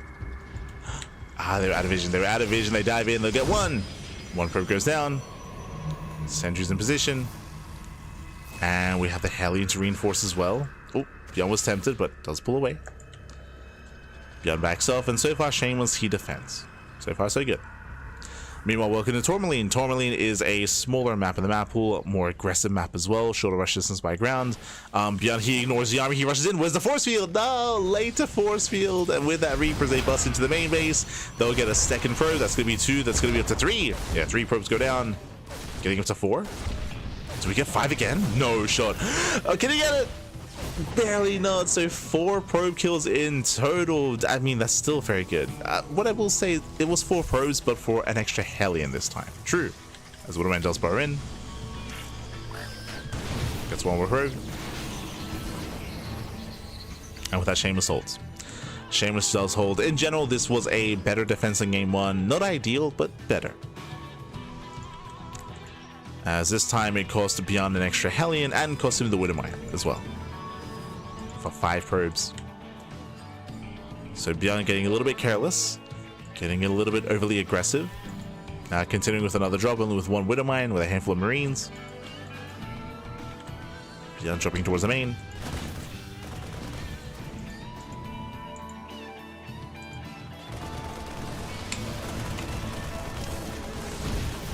As they drop in. Oh. Drop in, 2 more probes.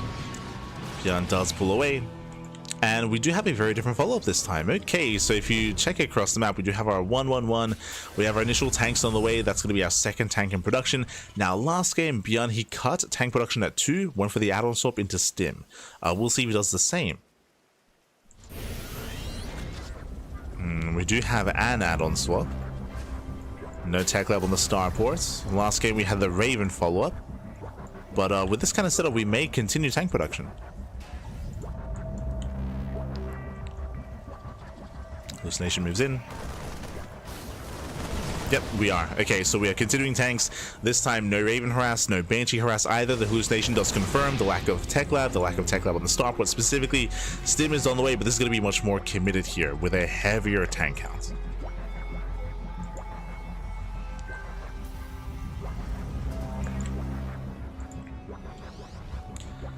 Behind this, if we see 2 more Maxes, okay, it's only going to be 3. So it is going to be a heavier tank count, but only 3 tanks, then add-on swap. We'll look at it to like 4 or something crazy like that. 3 tanks. There we go. Oh, hello. Meanwhile, we have a blink-based opener into charge. No splash damage yet. Also a delayed robo. This was a third base before robo, so greedier build here by Shameless, which I do appreciate. I was hoping for this last game, actually. Hoping for a faster third.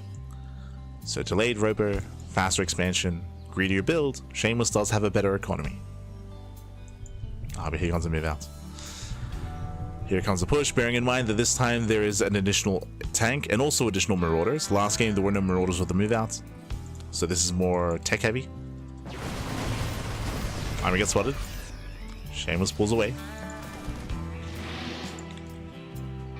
Charge is going to be done in time. But with 3 tanks, like that is a terrifying army. Stim will finish. And we'll see if ByuN can protect those tanks. Tanks they siege up. Zealous they try to dive in. Oof. Oh god, the massive blink though! And tank volleys, they shut down the stalkers. So many stalkers go down. Every stalker even. Jesus. And ByuN, he can take down all the zealots, Stim on forward, and clean everything up. He'll clean everything up. 2 stalkers, they barely do get away. But Shameless does hold. It was not a clean defense, as Shameless, he lost 6 stalkers in that defense, but he does hold the line, he does defend, and the game will continue.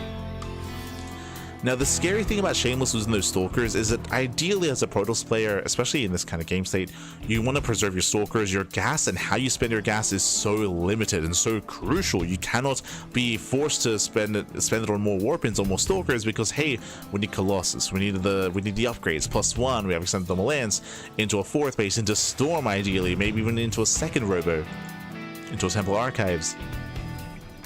Gas income is limited.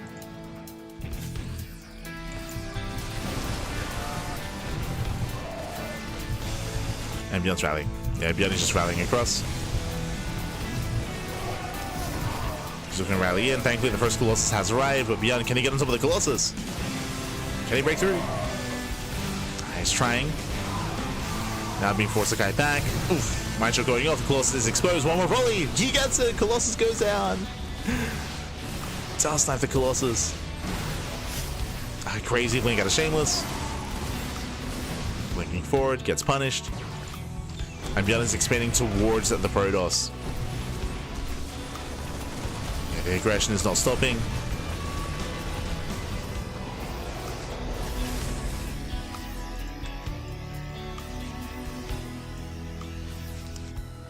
ByuN is still massing up. Still gonna rally.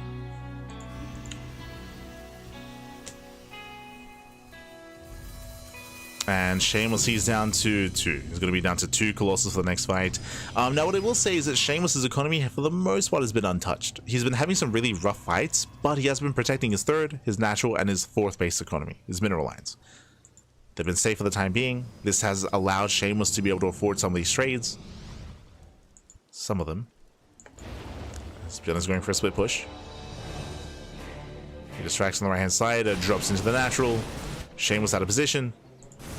Tries to react. He reacts with 1 Colossus. Uh-oh. Zealous also distracts as well. Zealot run by at the natural. ByuN doesn't get too much done here. Takes down the gas geysers. He has to pick up. Has to get the hell out of here. We'll lose our medevac. One medevac goes down. Overall, nice defense out of ByuN. We does lose mining time. And we'll lose 7 SCVs. Lose 8. Okay. 8 SCVs go down. The mineral lines still, they've been for the most part untouched.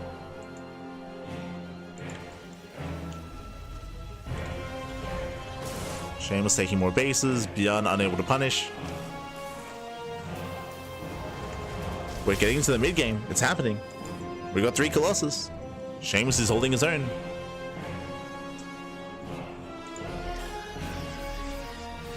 Now at this point, ideally we would have either Disruptor Production or Storm, right? You don't want to be stuck on purely reliant and heavily reliant on just Colossus. But ByuN is out of position. His army here is behind the center base. Shameless can just walk in. And ByuN is racing over. Ay, ay, ay. SB's going to be going down. ByuN, he's still trying to make his way towards his own expansion. It's going to be 7 SCVs. 7 SCV kills. Ooh, he kills the CC. Oh my god. Kills the expansion, and ByuN, he has to pull the boys. He's getting desperate. The Vikings are popping off. They get 1. They're going to get 2. They may get all 3 Colossus. Oh, nice. Very nice save. Saves 1. And ByuN is being forced all in. ByuN, he just lost a mineral line and an expansion. Remember, he's up against 5 bases.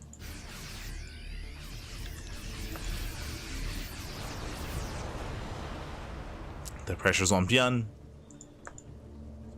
Prism is moving out. Shameless looking for another way across the map.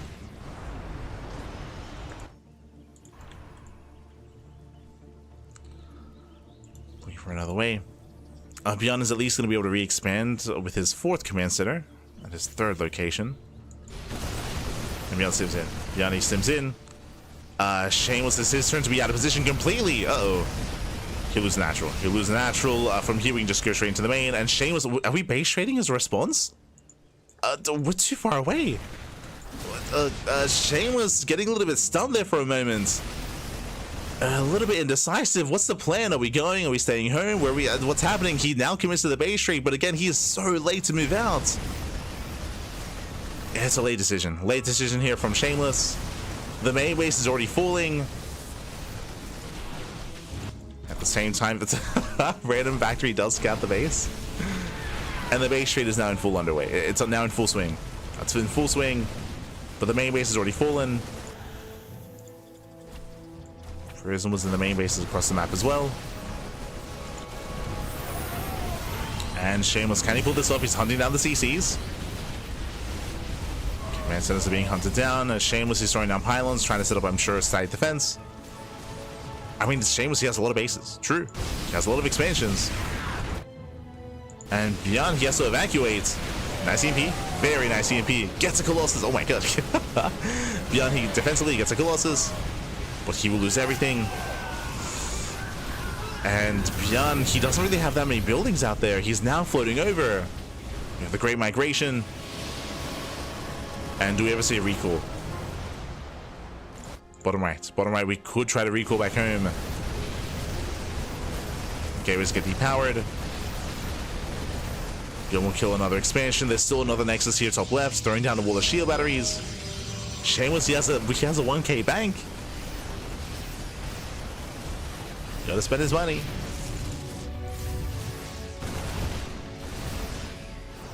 And ByuN floats away. ByuN, he floats away. His buildings are safe. Bearing in mind, without an air unit, so those buildings tend to be focused down. True.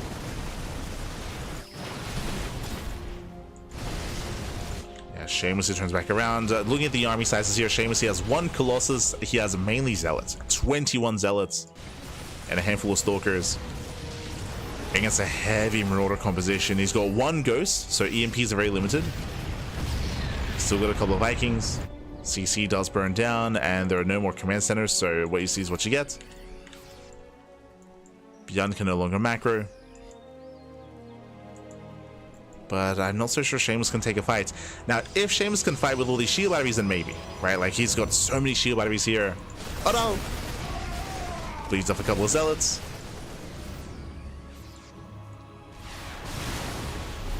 I'll pick up. Prism goes down. AMP connects. The Colossus will fall.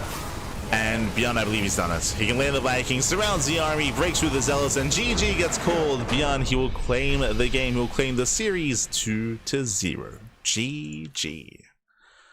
Whew. GG, well played. A very intense final game here, very intense. Once again, though, it did feel like Shameless was a little bit frazzled by the position he was in. It took him a little bit too long here to commit to the base trade, to decide to move his army across the map. He moved out, then he pulled back, then he moved out again. Like he was very tentative with what he wanted, just because of the game state. And again, he was a little bit later to the base trade. There's a world where maybe he's a little bit faster, maybe he kills more buildings, maybe he has he would have a better chance to win the overall base trade. Would have had a better chance. I'm not saying he would have won then and there, but again, just a little bit frazzled, it did feel like. And regardless, GG, well played. ByuN was able to take it in the end, was able to retain a larger army. It was really crucial as well that ByuN, he was able to kill one of the Colossus at the start of the base trade on top of the ramp in his main. It was very impressive considering how little ByuN had. And in the end, GG. GG, well played. Congratulations, ByuN. He'll be the first player to advance onto the grand finals. A shout out to Shameless for making a series out of this and for having a very intense final game. But now we're heading over to the lower semis. Here we go. We have Percival versus SortOf, a TBZ. And again, as I said before, I'm a little bit shocked. I'm a little bit surprised. A little shocked, a little bit surprised. I was favoring Gerald. I was favoring Gerald in his series against SortOf. Like, Gerald, he's been on fire. He's been on the grind. He's been playing a lot of StarCraft. He's been competing a lot. I was definitely favoring Gerald coming into his match against SortOf, especially because SortOf has been inactive as of late, right? SortOf has been playing a lot of AoE. He retired. He retired from StarCraft. He's been streaming and creating a lot of Age of Empires 4 content over the past couple of months, over the past like almost half a year, right? I think it's been like 6 months or something like that. So he's been devoting a lot of time in other things and only recently came back to StarCraft. I think it was with his latest patch. With this latest patch and this latest map pool, SortOf came back. He's been back for a couple of weeks, and for SortOf to defeat Gerald in the quarterfinals, that is crazy impressive. Crazy, man, crazy. Let's go. Let us go here. Spawning in the top left-hand corner of Ruby Rock, we have the South Korean Terran player. We have the blue Terran. It is a Percival. And spawning in the bottom right-hand corner, we have his opponent. We have the Swedish Zerg player. We have the red Zerg representing Root Gaming. It is SortOf. And if you're in the chat, predictions are now open. Place your bets on who you think will claim the series. Best of luck in the chat.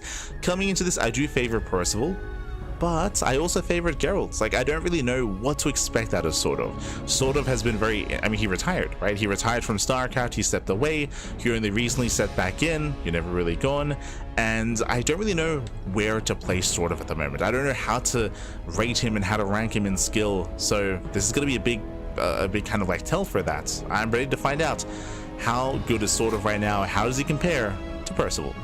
Let's go. Let us go.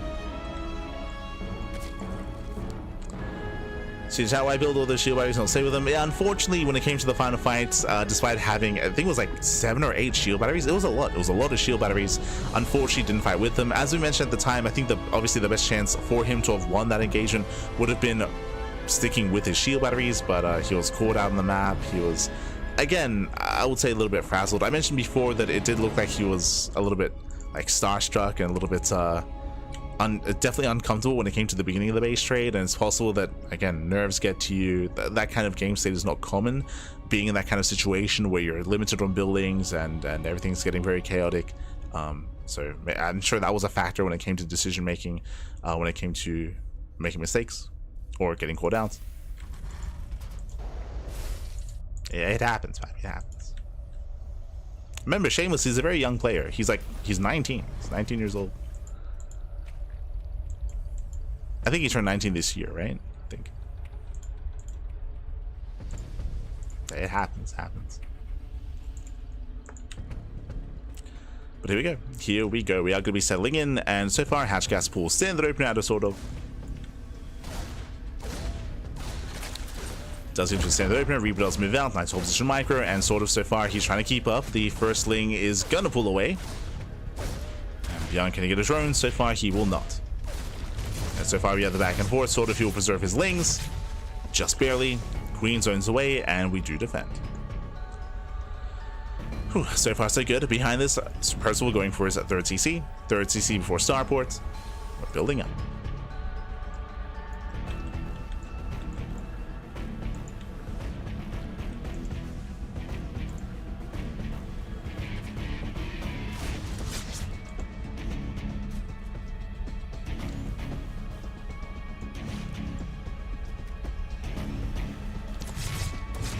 Building up. Likewise, we do have again a more economic build here by our Terran player, and welcome to Ruby Rock. Ruby Rock is one of the more aggressive maps of the map pool. Shorter rush distance by ground, exposed third base, exposed fourth base. I was about to say this, because the map is so small, because it's so aggressive, I do like the idea of playing roaches. Roaches is a very safe way to open up, and as you can see, SortOf, he's skip link speed. No link speed here, he is building up into roaches instead. And again, we do typically expect roach openers on smaller maps and link bane on larger maps, as this is just a safe way to open up, safe way to play.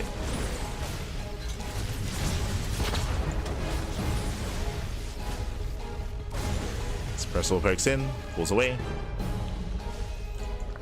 And so far, SortOf, he's holding his own. Miss my boy SortOf, 100%, 100%.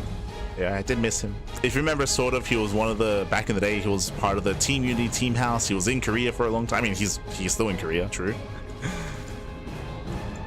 He was in Korea. He was staying with Juanito, with Scarlet, with no regrets.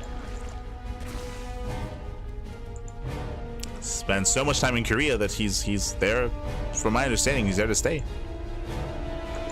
There to stay.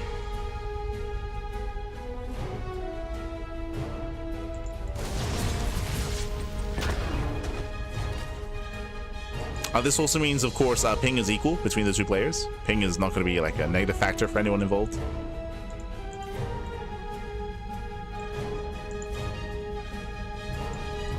As Banshee's deflected, Hellions, they try to find some damage here, but the Roaches are keeping up, and so far so good. SortOf, he keeps up with Percival. Behind this, we have ByuN as a confirmation. Double eBay into Stim, extra Raxes. Percival still building up. Looking for way into the bases. SortOf, he's not quite in position though. Does wall off. It does wall off. Fourth base under fire. And Percival looks like he will force a cancel. And two more volleys, and he does not actually. Roaches arrive just in time. SortOf holds. SortOf, he does hold on. And a bit of surprise here for me. Borrow's on the way. Oh, Banshees, they do get one drone. Yeah, 1, 2 drone kills. Spores a little bit too far back. Oof. 5 drones going down. Hellions, no, they burst in. They bust in, they break on through. Drones are lining up, and this is crippling damage here. 14 drones and 17 drone kills. And this is game ending. This is critical damage here. This should not have happened. 20 workers do fall. SortOf, he was defending so well until the Banshees arrived. They sniped the drone, they open up the wall, and this is crippling here. 21 drones get roasted. And from here, SortOf, he should be forced into an all-in. Like, trying to drone up from here is going to be so difficult, as he has lost over a mineral line. He's lost more than a mineral line here at this point. Percival back at home, he's just chilling. Big chilling. Percival, you can just calm down, build up. Ooh, SortOf, he is macroing. So he's going for link speed, Bailey Nest, second Evo Chamber, +1. Seeing all this tech tells us that SortOf plans on droning. He plans on droning, he plans on saturating. It is not an easy road here for SortOf to try to drone up and try to stabilize. It's ambitious, is what I will say. It's very ambitious.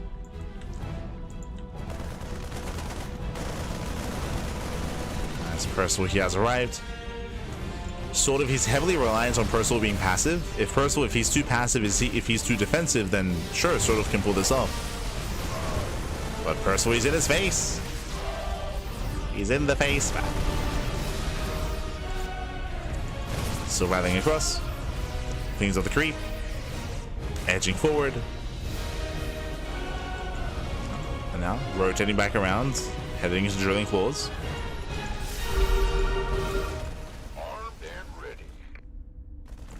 Pulls on the way. Pulls back with his tanks. And no major commitment yet here by Percival. As Percival, he's getting a 4th command center, so he's macroing up as well. Percival, he's macroing out of this. He's not going for an ARAX. I do feel like if he had made the choice to go for an ARAX, he could have killed. But he's calming things down. And SortOf is still recovering. Like, he's still not there.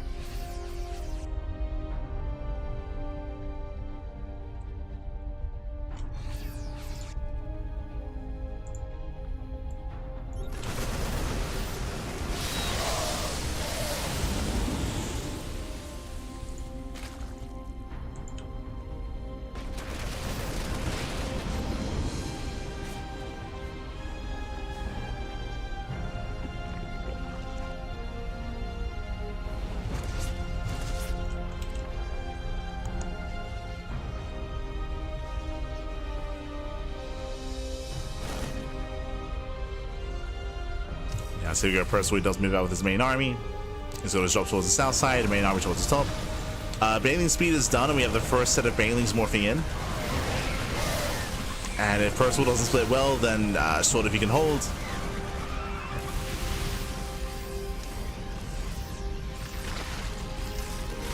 Now Percival does split well. Pushing in. Link main rushes forward. Tank was a little bit late to siege, but Bailings are not connecting. Yeah, they're not connecting. Brutal concave here for Percival. He does rush in. Threatening the expansion. Fungal does connect. Okay. Fungal lands. Nice connections.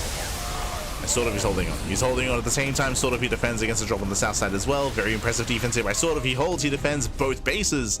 Does cost him 9 drones. But he saves the expansions.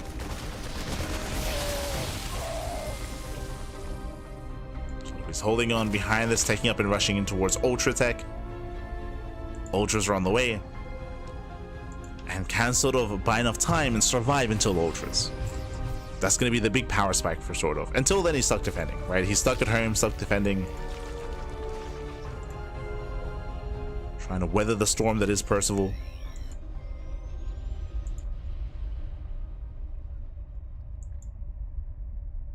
As again, defending is not good enough, not yet. Still needs to buy more time.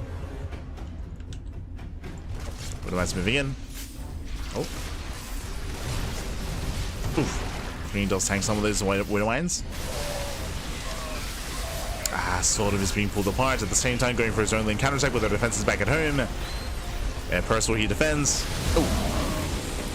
Avoids most of the Bailings. And breaks through. Yeah, he breaks through. The expansion will go down. Takes down the hatchery. Percival has been out trading, and again we mentioned this earlier, but SortOf he hadn't yet recovered. He hadn't yet stabilized. There's a reason why Percival is up to maxed out 200 supply and SortOf is down 60. It's due to the early game. It's due to the economic damage. As you mentioned, SortOf he was hoping that Percival would be more passive and would give him breathing room to get into ultras, but that wasn't the case. Percival just keeps trading. The boys are being pulled. SortOf getting desperate. He's getting desperate, Bap. Fungal does land. Okay, let's go. Nice Fungal. Fungal lands. SortOf he's holding on. So we get another drop here into the mineral line. Ooh, we'll get an Infestor. Infestor gets sniped.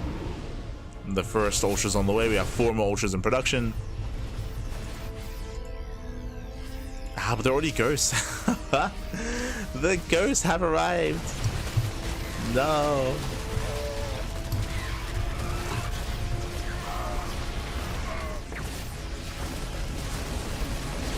If there were no ghosts, then sure, but alas, the ultras are being focused down. Snipes are coming in. Oof. Snipes, they pop off. But that does focus on 2 more ultras.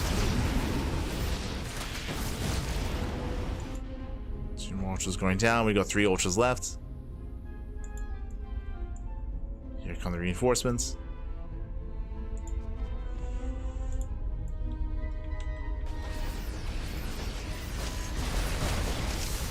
Oh, does force unfriendly fire. Gets on top of the ghost. Not bad. You're the best fight we could have hoped for, but GG gets called. GG gets called. It's just too much, and Percival will take game number 1. GG. Whew. GG, well played. Percival does take a lead in the series. Again, SortOf, he initially had a really impressive defense. I was so impressed when he was dealing with the initial Hellion and Banshee harass. But everything just fell apart when we saw the next wave, when the Banshees were able to break down the front door at the natural, when Hellions busted in, and that was what, 21 drone kills. That was game then and there. From that point forward, just sort of had to make a choice. He had to make a choice. Would he try to macro and try to recover and stabilize, or would he go for an all-in? I would say that an all-in has a higher chance of working against Percival, but he chose to go for a more macro approach instead. Did try to stabilize and try to get into infestors and try to take up into ultras, but unfortunately he just traded too poorly in the lead up to that. He just couldn't afford his trades because of his subpar economy, so as he was bleeding out infestors, roaches, and Lingbane, he couldn't really replenish what he was losing. GG. GG, well played. With that, we're now getting into game 2, and we'll see if we can tighten up the early game, get into the mid game, and have it back and forth, and even have a series. Let's go. Pressure is on. The pressure is on. This morning in the top right hand corner of White Rabbits, we have the South Korean Terran player. We have the Blue Terran leading the series 1-0. It is a Percival.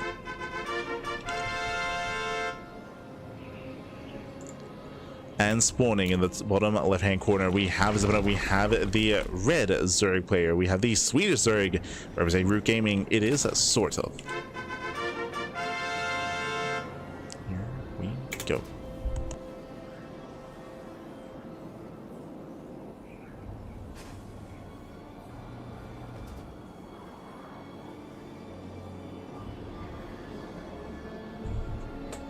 Here we go. We're getting into game number 2, and Percival looking to spice things up. He does move out with his SCVs, and he's setting up for a proxy 2 racks. The racks are being thrown down, and SortOf currently is unaware. Now, he does send the first overlord across the map. The second overlord should be scouting. You can see here he's going to be keeping the overlord outside of his natural, and the purpose of this is that once the SCVs are revealed, once the bunkers are thrown down, SortOf, he will see this. He will spot the bunkers at least. It won't be the fastest scouts because he won't see the proxy itself, but he'll at least see the SCVs.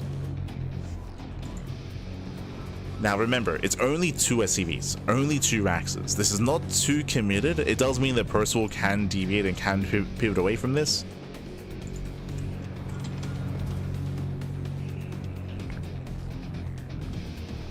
We'll see how SortOf responds and how he reacts.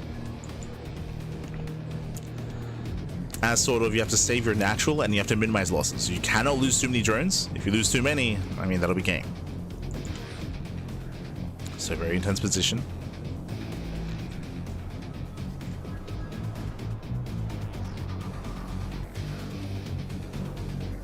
And Marines are moving forward. Here come the bunkers. SCVs are revealed. Now SortOf knows.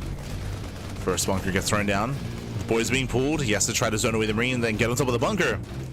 And he will force a cancel. Nicely done. Does force a cancel. Surrounds the SCV. Gets a kill. Ooh. Does pull away. Nice control so far. 1 drone gets low. 1 drone does full. Gets 1. Gets 2. Yeah, 2 drone kills. 3 drone kills. Oof. Yeah, 3 drones do full. Bunkers being rebuilt. Queens are on the way. It's a bad time for his queens. But SortOf already taken some hefty losses. Tries to commit. Nice kiting here by Percival. Very nice kiting. Oh, it takes down all the lings. 3 lings left. Down to 2. Oh my god, and barely cancels. Takes down the SCV, cancels the bunker, and with that SortOf holds. But we'll lose an overlord as well. That should not have happened. Massive pickoff. Heavy supply block for SortOf. Heavy supply block here, and Percival back at home expanding. CC is on the way. I would say at this point, Percival, he has done enough. He's done enough damage. He was able to kill 3 drones, 8 lings, and 1 overlord. With that, Percival, he will back off, and the game will continue. As we mentioned, Proxy 2 Racks is not a 1-base all-in. There's not an all-in. This is an aggressive build, that is true, but you do typically expand behind it. And also has the potential to end the game. True. Like, it has the potential to just straight up end the game.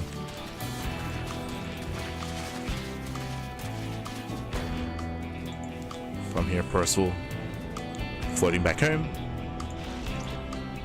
Going in for a scout. Ling speed has now begun.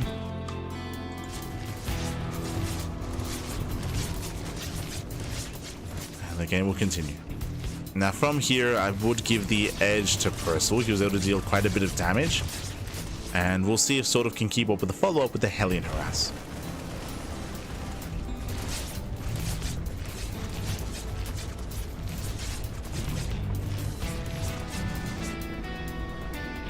Shall see. As the ranks will burn down.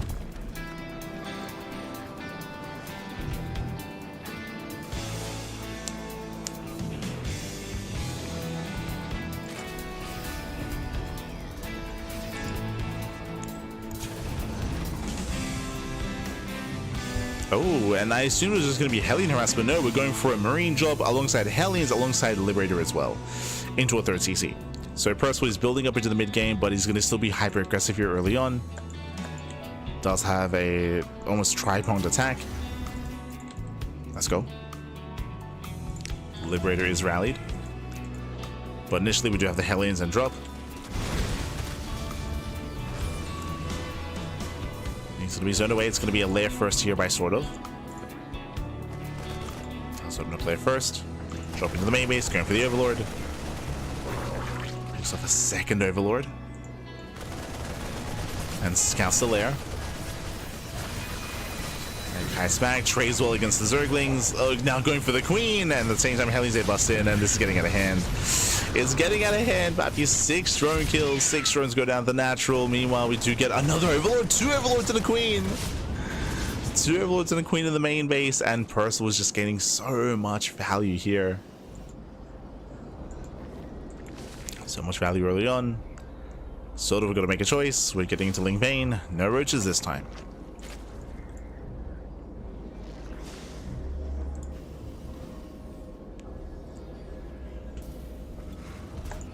No roaches this time. Getting into a more standard composition, but alas, Percival, he is looking very, very in control. So Hellions, they threaten the 3rd base once again.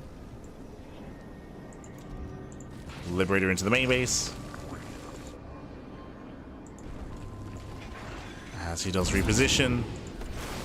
Picking up more drones, 6, 7 drone kills in total, even some larvae. Hellions go back in. Are they trying to? Drones are lining up. Ooh, getting 11. Sorry, 10. Getting 10 workers. And SortOf is still just droning. Still just droning up, still just saturating, getting a 4th expansion. Remember, when it comes to Hellions, Percival, he wants to get rid of them. They don't really scale too well. They have their uses in the mid-game as Hellbats to protect tank pushes. That is true. Percival does throw them away. And now we are getting into the mid-game. Percival getting his 1-1 upgrades. So ahead and upgrades. Sim is almost complete. Building up his bio tank and establishing his 3rd. Meanwhile, SortOf has been stuck redroning. Because of that, his Baliness is delayed, his Eva chambers are delayed, everything is slightly off here for SortOf.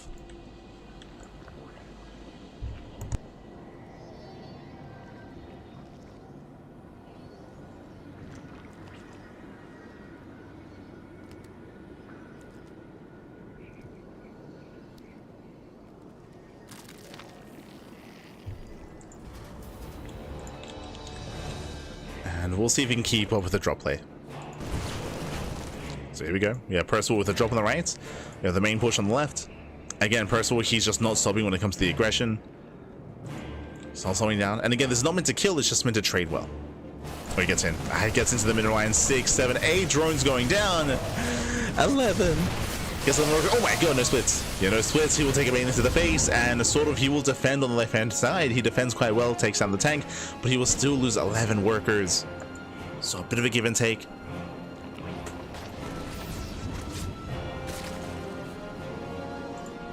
Again, Percival, he was not paying attention. Gases are being taken. Percival, he's not going for a 3-base all-in. We should soon be seeing a 4th CC. There it is. 4th command center is on the way. So we're macroing up. Percival still has momentum, but we'll see if SortOf can win another fight. Let's see if he can distract instead. as Ling Bane is out of position. Queens are going down, getting 2 queens already. Oh, good. Yeah, picking off 2 queens. Marines lead into another mineral line. More drones are going down. 11, 7, 17 more drone kills. Oh no! Yeah, tanks the Bailings. The upgrades, hey, they come in clutch. Marines, they break through. Again, this is getting out of hand. The Marines, they are going to all get cleaned up here by the Bailings, but not the best trade here for SortOf. Drop is still popping up, getting 20 drones. Oh god. 20 drone kills. Won't get 21, thankfully. SortOf, his supply block has been losing overlords. 7 overlords, 8 overlords on the way. Laser, get out of here. Not like this. And checking our vision here, checking our unit loss tab, 50 drones. 50 drones have died this game. That is insane. That is almost as many workers as SortOf has right now. It's just been crippling damage. And as a result, SortOf has just been playing from behind. He's just playing catch up. Even here, Percival, he outtrays all these Lings. Lings, they barely win the engage. Barely does take the fight. Oh, Hive is on the way. SortOf trying to take up into Hydra Tech and towards, I would imagine, Lurkers. But he just doesn't have the economy for it. He's still got a lot of droning to do. And he is. He's making 7 more drones. As a result, his army is lacking. Again, it all just comes down to the economy here. He can't afford to make an army and to replenish his economy at the same time. And shots going up. Percival once again diving into the mineral line. Not again! He gets in! For the 3rd time. 3 more drones. Nice target firing. Let's catch a couple of Bailings. Into the natural. Oh, no, that's sort of he does miss target fire. He accidentally clicked on the gas geyser. That's why the gas geyser is low. And Percival, he's done it. He has done it. We do see him breaking through on the left, breaking through on the right. A GG gets called, and Percival, he will take the series 2-0, advancing on to the grand finals. GG. Whew, GG, well played. Congratulations, congratulations to Percival as it does claim the series, does advance on to the grand finals. My condolences to SortOf. Again, SortOf, he did an amazing job when it comes to making it to the semis. To see him take down Gerald was a crazy feat. And even in game 1, he was holding his own. Like, I feel a little bit robbed. Like, game 1 was so clutch. It was so cool to see SortOf keep up with the Hellions, with the Banshees, had to have his individual unit micro as well. Like, SortOf was looking really impressive up until the Hellions busted in. And it was a similar story here, to be honest. It's just the early game. Just the early game damage was too much with SortOf losing, what was it, 3 drones and an overlord at the start of the game, and 8 lings. Was it 6 to 8 lings? So it was a really strong start for Percival to be able to deal damage early on, and of course with the follow-up with the Hellion Harass and the Hellion Harass as well, alongside the drop play. So just the aggression, the harassment from Percival just proved to me a little bit too much in both game 1 and game 2, enough to just give Percival a very comfortable lead. It's something that isn't really too apparent when you're watching it, so I try to harp on it as much as I can, but dealing economic damage early on is really difficult to recover from. Losing workers early on, and it can be deceiving, right? The soup lies. If you see a Zerg player losing like 10 plus workers, but you see that they're back up in the worker count, I mean, that's critical damage. Like, it doesn't matter that they redroned. The problem is that they had to redrone, right? That slows down their tech, their production, their army, slows everything down because they have to replenish all those workers that they lost, whereas otherwise they shouldn't have to do that, right? They shouldn't be doing that. They should be able to invest elsewhere, so they fall behind, right? They fall behind and then they fall further and further behind, especially if it's early economic damage. When you only have 30 workers, losing 10 drones is a pretty big deal. Like when your economy is already limited to begin with that early in the game, it can be critical damage, and it just added up over time. GG well played. With that, Percival, he will claim the series, he will advance on to the grand finals, and now we are getting ready for that grand finals. Going to be a TVT between Percival and ByuN. Let's go.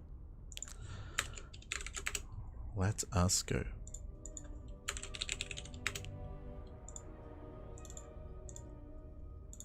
So that's going to be a best of 5 grand finals between our 2 Terran players. Just catching up in the chat.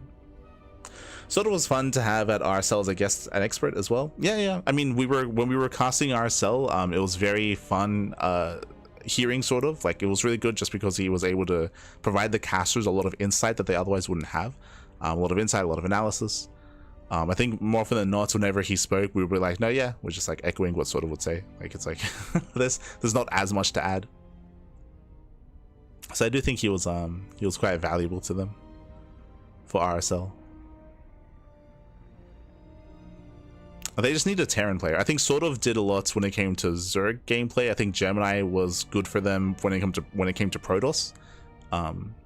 Gemini, he was so excited covering the Hero Maru series. Like you could tell the way that he was speaking, the way that he was casting, that like he had so much to say about PvT and about Heroes play.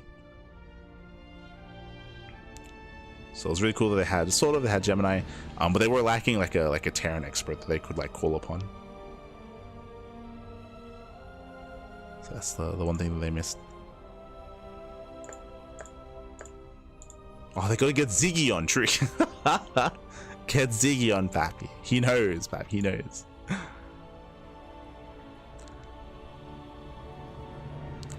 But otherwise, with that, we are going to be getting ready here. Looks like vetoes are underway, and we will soon have those finals. GG, Percival played super well. Yeah, he had some. He was hyper aggressive. Percival, he was very, very aggressive, very active, of course. That's how he typically is, especially in TVZ, TVP as well. Very active.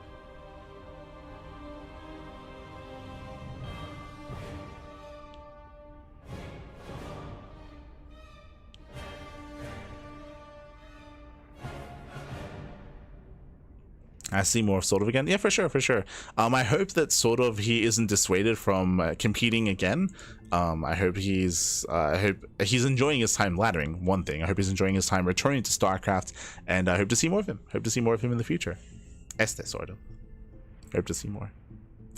But otherwise, we are going to be going in a short break. It's going to be a short break here. When we come back, we'll have the grand finals. We'll have ByuN and Percival facing off in that best of 5. We'll see you soon after the break. See you soon. Bye. See you soon.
And welcome back, everyone. Welcome back. Ooh, hope you enjoyed that lovely brutal OST as we return with the grand finals. Los Grand Finales here.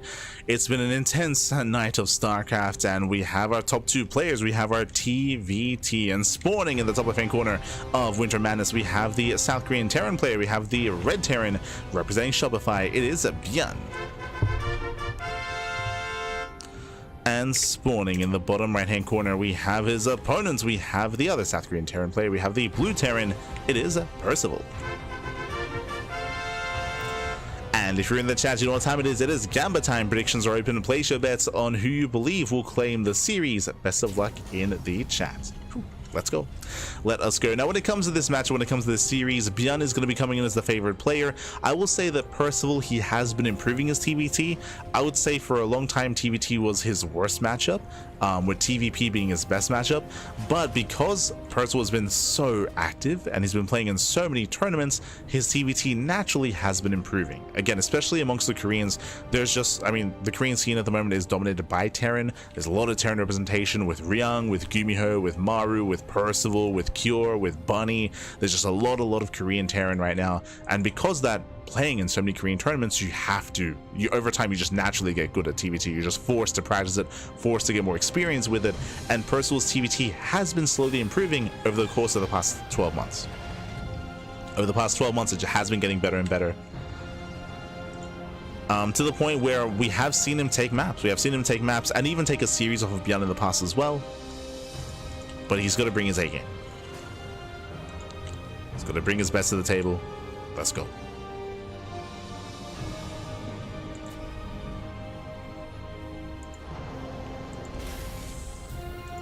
So now it is going to be double gas to open out of Percival. Percival opening up with a faster factory. Meanwhile, we have ByuN going Rax Expand, single gas opener, faster natural base. So ByuN is going for a more economic build. Meanwhile, Percival is going for a more tech heavy start instead. So safe start out of Percival's, take safe slash more aggressive. ByuN just more economic. With this, we have our roles. It is going to be Percival being the aggressor, ByuN being the defender. And we'll see what Percival can get done. So here's for his add-on swap.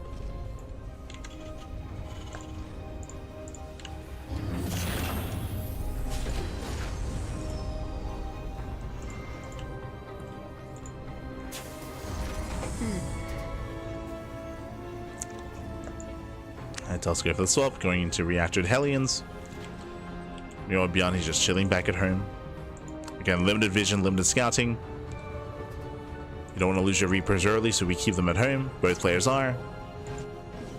Until we have built up something more.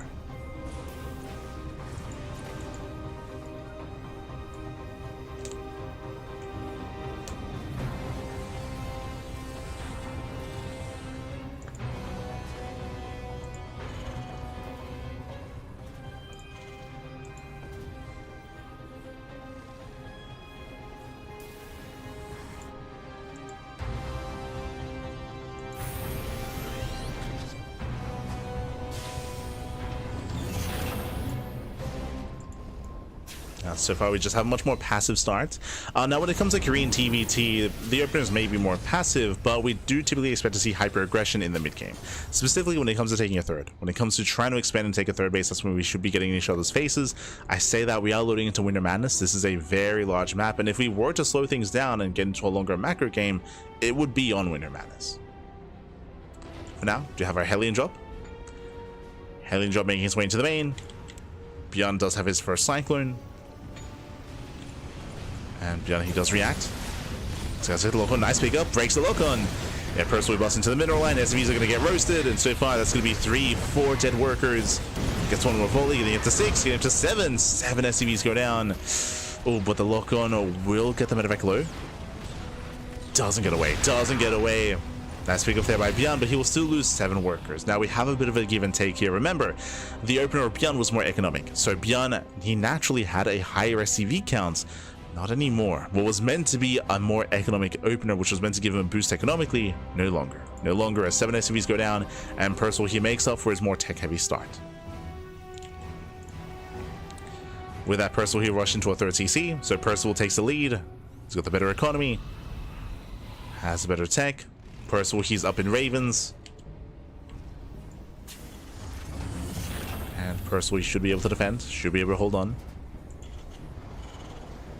ByuN starts his own third CC on location instead. Okay, you have my attention. So the goal here for ByuN is to delay, is to contain and delay Percival for as long as possible and get his own third base up and running in instead. Raven crashes into the main, gets 2 SCVs.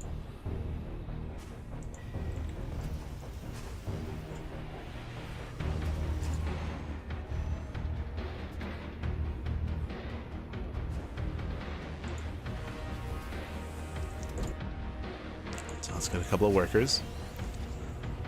You know, ByuN building up his double eBay, getting into his upgrades.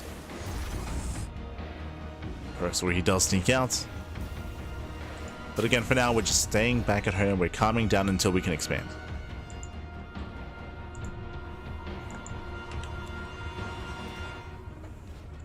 It's gonna be Biotank versus Biotank. No mech. Ravens are deflected.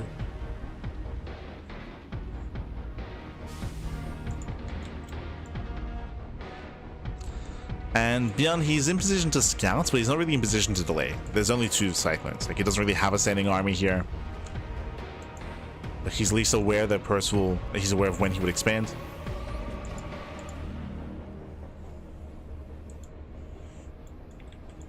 So Percival is floating over. And ByuN will spot this. Yeah, he spots to move out. So where gets 2 Marines, gets eyes in the CC, and ByuN pulls away.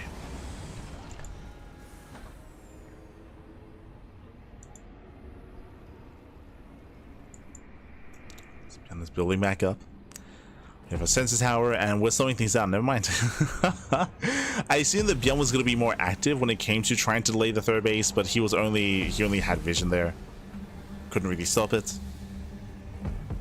So it's just slowly building up on 3 bases. We have some drops being active, but for the most part, our players have incentive to just turtle.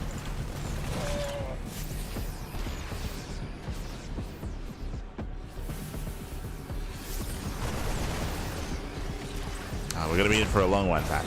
True, true.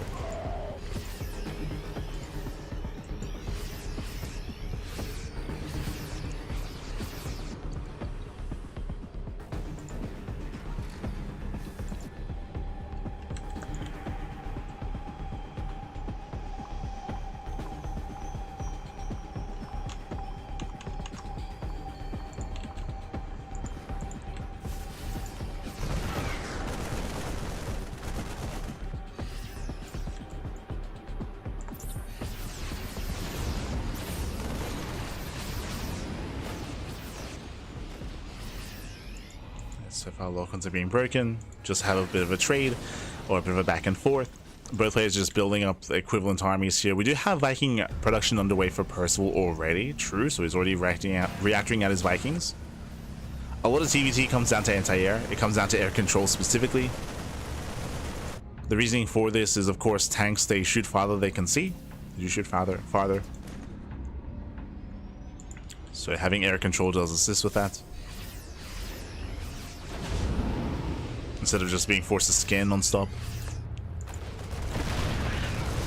Percival drops in. Shouldn't find much damage here.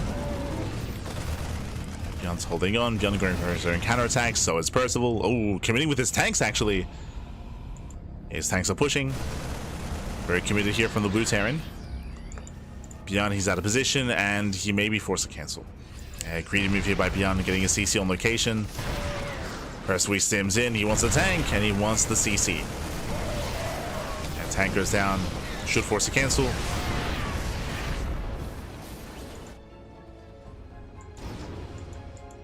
Cancels, pulls away. Percival so far in a better position.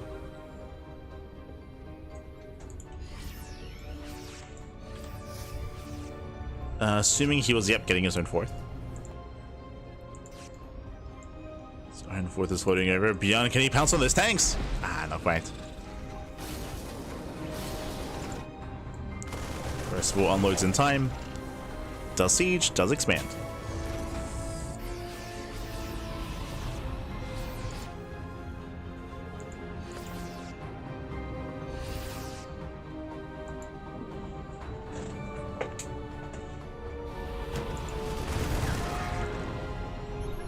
Meanwhile, as ByuN moves out, we have Percival moving in.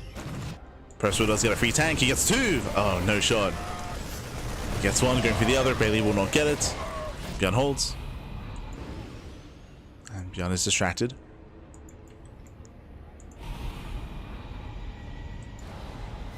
Forced to pull away, but there is an opening here. You can see the majority of the tanks are at the 4th base. You can see the army likewise is positioned on the left-hand side as well. ByuN going straight for the 3rd. Here's the disable. Does disable, gets the Raven as well. Tanks do siege. And massive tank shots. The Marines are going down. Percival just out of position, and Percival, he will lose everything. In one fell swoop, ByuN, he breaks the main army, breaks the mineral line, and ByuN is here to end the game. Again, as you mentioned, there was just one massive opening here into the 3rd base. Percival, he was over here towards the 4th. Tanks able to siege up. Vikings trying to land. Okay. Percival, he will survive this, he will clean up the army, but it costs him 15 SCVs and most of his army.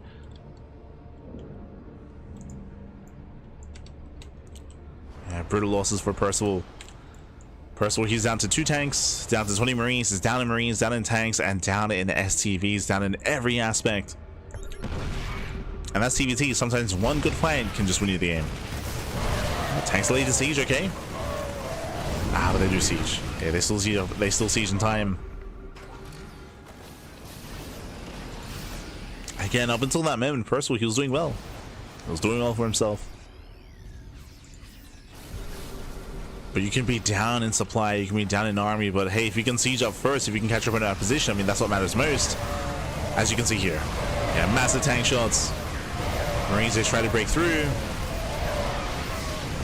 But Percival does not have enough here. He'll lose every single Marine, every single tank. The planetary can hold its own.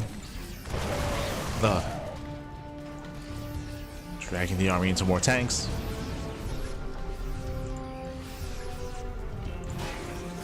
And he rotates once again. And he rotates over.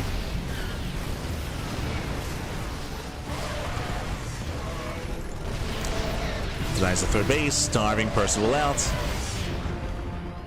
Showing that Percival he cannot mine. May nodding over towards the planetary. And Tussle moving in. Still does push in. Takes down the tank. Takes down, I believe, the final tank. We've got 2 more on the way. ByuN is going for the medevacs. Oh! Just back at him.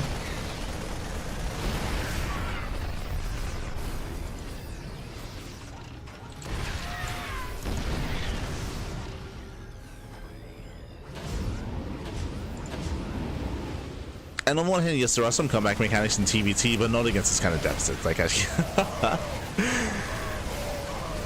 Percival, he's coping a little bit here, holding onto his main base. Tank shots going off. ByuN dropping into the main, going for the production.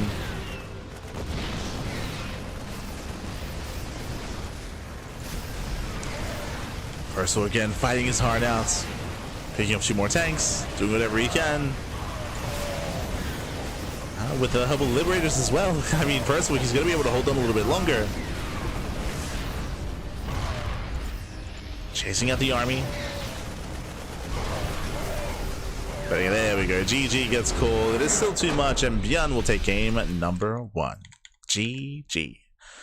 Whew, GG, well played. ByuN does take a lead in the series. Again, winding it back, Percival honestly had a really impressive early game. He was able to hold his own, if not get a lead over ByuN with his Hellion harass, with his third base timing. Unfortunately, if you remember, Percival did lose his fourth base. Sorry, I should say that he even killed the 4th base of ByuN. But unfortunately, Percival was completely out of position. When it came to the main fight, when it came to the head-on engagement, we saw that Percival, he was mainly positioned at his 4th base. There was a massive opening at his 3rd, and ByuN went straight for it. He went straight for it. He was the first to siege and the first to punish the choke point that Percival had to get through to actually engage. So again, ByuN caught Percival out of position. GG. GG, well played. And now we're getting to game number 2. Going to be loading into Ruby Rock. Let's go. Spawning in the bottom right hand corner of Ruby Rock, we have the South Korean Terran, the Red Terran for Shopify. It is ByuN.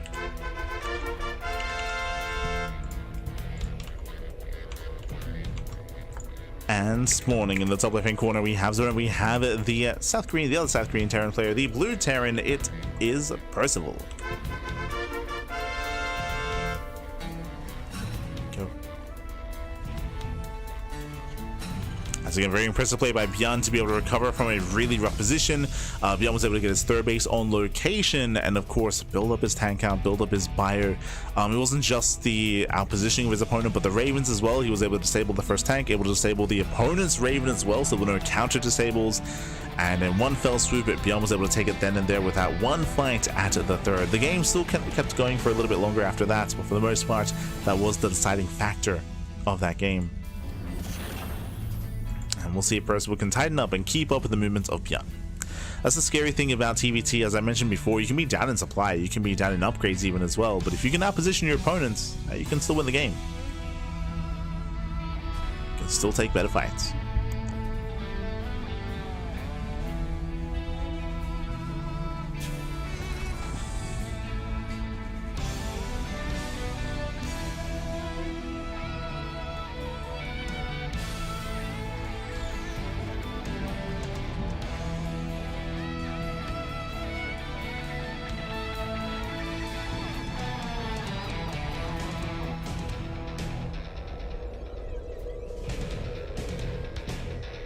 So I'm just opening the window.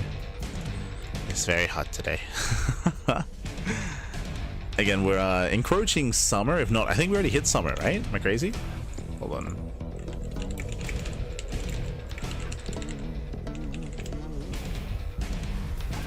on. Summer's in a couple of days. Summer's in a couple of days here, so the heat is ramping up. Meanwhile, double gas open, double gas going for a faster factory here for ByuN, going for reactor Reaper Hellion. Okay, very aggressive start here from our red Terran. Meanwhile, Percival going for a more economic build. Interesting. Percival going for something more economic here on Ruby Rock is a bold move. It is risky. It is risky. Yeah, the heat has been ramping up, so casting with a closed door, it's the room turns into an oven. Like it, that's it. Sweating, man, sweating.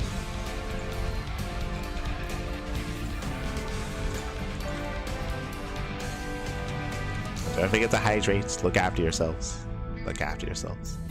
As ByuN again, he's just banking up his Reaper Hellion. Soon gonna be committing across the map. We'll soon commit. We'll see if Percival can hold his own. So here comes ByuN.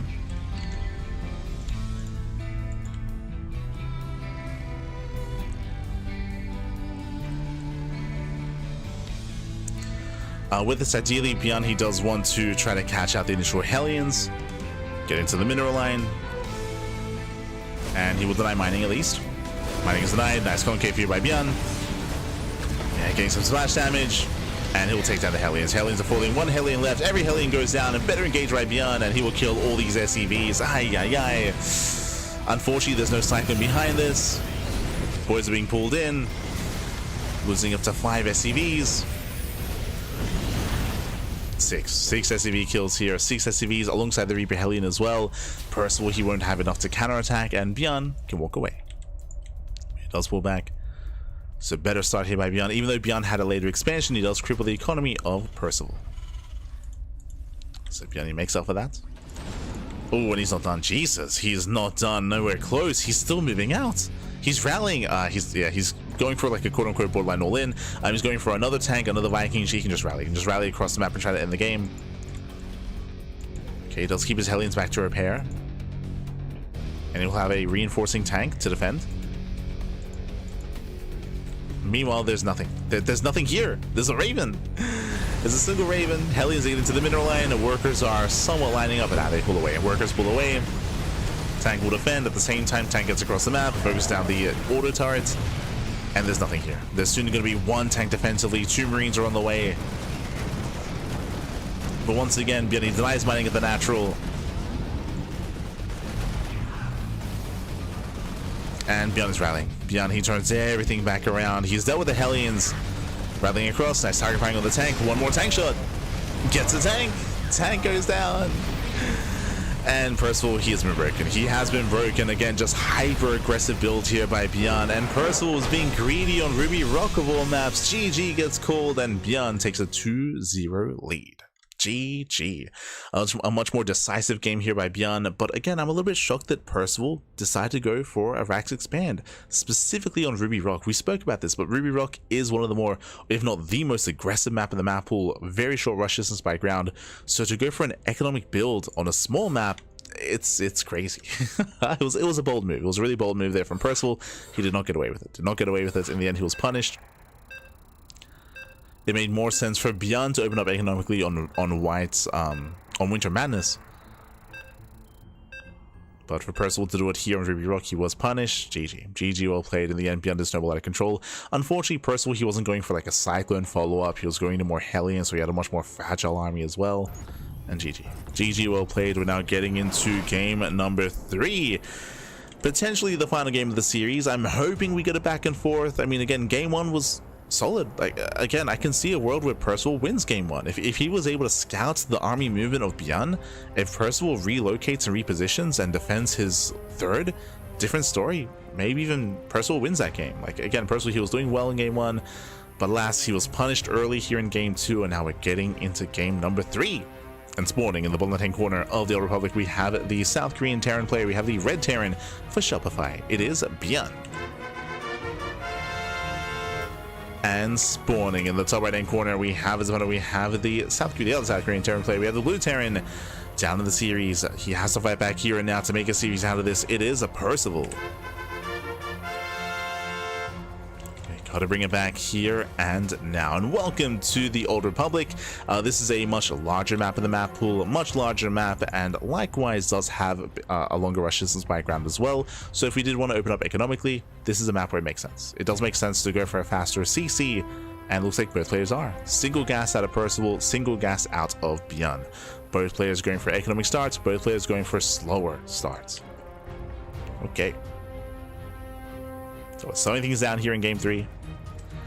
Now, when it comes to the Old Republic, the map itself is large, that is true, but the bases are exposed. Specifically, the fourth base. The fourth base is very exposed on this map. I don't know how applicable that's going to be for TVT. I mean, depending on how active we are, I mean, it can be quite difficult to defend said fourth bases, so we'll see how our players will approach that. For now, though, we're opening up. And I can see a world where we can just chill, calm down, and get into a 3-base economy.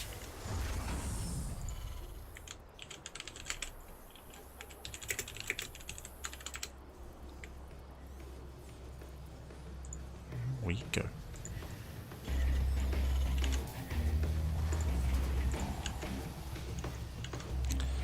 So far we are opening up. We can see ByuN scanning for proxies, does scout on the right, checks in the center. Ooh, Percival, he commits. Oh, and he's gonna get shot first. Yeah, Percival, he will take the first shot to the face. ByuN will hunt him down, and Percival, he will lose the first Reaper. Rough loss here for Percival. Does he get away? He does not. Doesn't get away. Again, there's a reason why you don't move out with your first Reaper, or I should say it's just really risky to move out with your first Reaper. As ByuN, he commits in. There's a KDA charge. ByuN, he is able to manage to pull away. And behind this, third CC. Third CC here for Percival. Being very greedy, going for a third CC before starport. Very economic build. Meanwhile, ByuN going for the starport.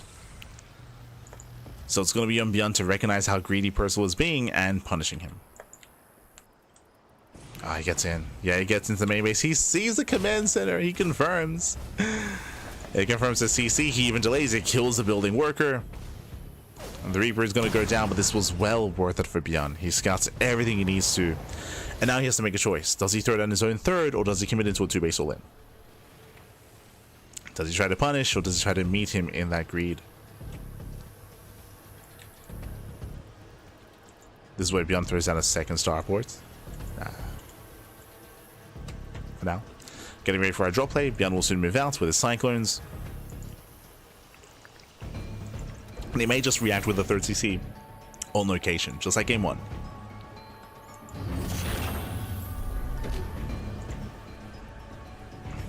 Oh, there it is. Third CC. Not quite on location, but it's going to be on the way after the drop.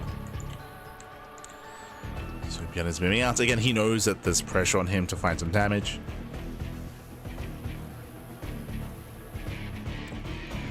So he's making his way across the map.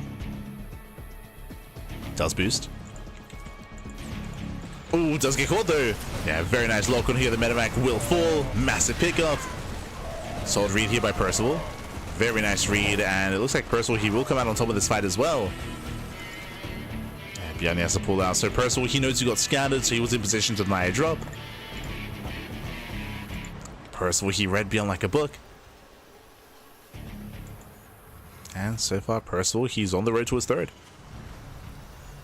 We are getting there.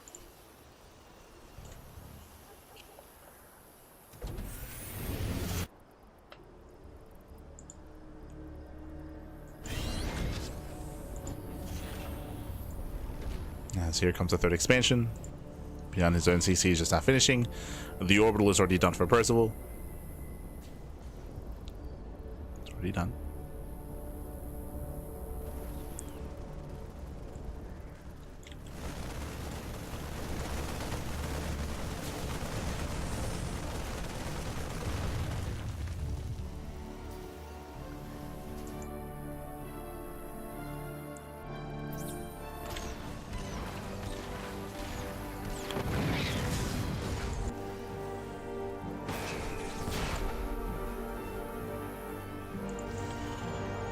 And from here, Percival, he should be able to take a lead. Take an economic lead. Let's go to his third. Third base is up. Gonna be able to saturate. Behind this building represent ByuN. And the game, for now, is slowing down. We'll see how active our players are going to be, and we'll see if we can find our opponents out of position. As I mentioned before, TVT is very positional based. Very positional based, whether it comes to drop play or just positioning your tanks. Sieging up in time. We could be in for a long one. We're fanning out. Fanning out our units. Percival, he's now being active. Goes for his double drop. The Cyclone will spot this. And Percival, he reacts. Thankfully, does unload in time.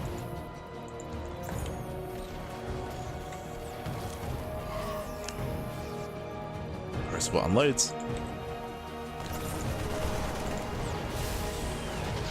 He's looking for a way in, straight into the natural. There is a tank in position. There's a tank that's further back. Percival looking for another way in.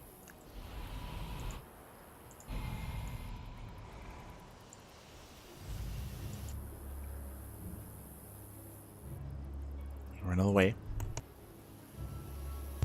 ByuN is catching up with the upgrades. Outside of that, we're still on one factory. Drop is making its way in. There is a turret in position when he gets in. Goes for the unload. ByuN trying to respond. He does have auto turrets. And is that going to be enough? Yeah, Ravens getting focused down. Oh, losing one, losing two Ravens. Massive pickoffs here. 12 SCV kills. Percival gets critical damage in the main. 13 SCVs and 2 Ravens.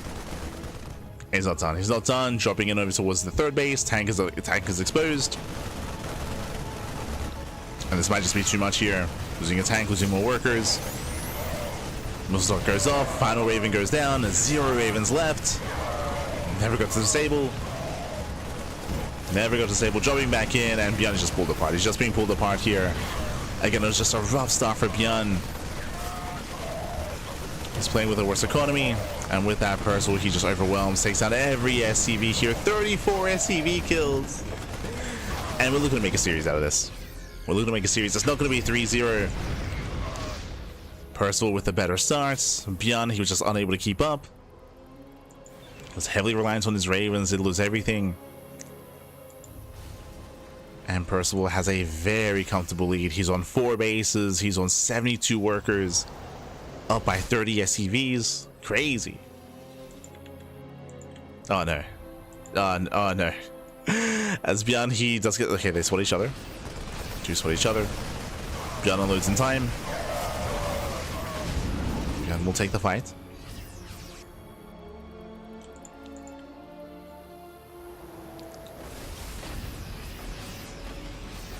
Does take the fight in the end.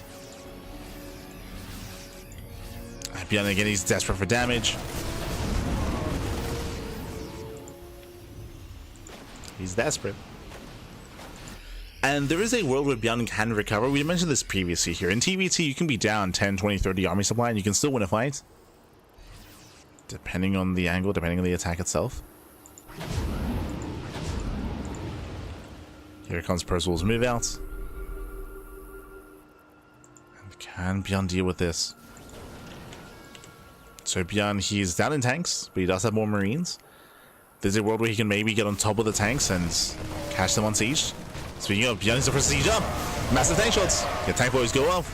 ByuN wins the fight. Yeah, better engage from ByuN. And Percival, he has to be careful. He has to be so careful here. ByuN, he spots the on siege. ByuN, likewise, he rotates. Does on siege as well. ByuN, ooh, pushing into a siege tank though. This time Percival is ready. Sniping was ready.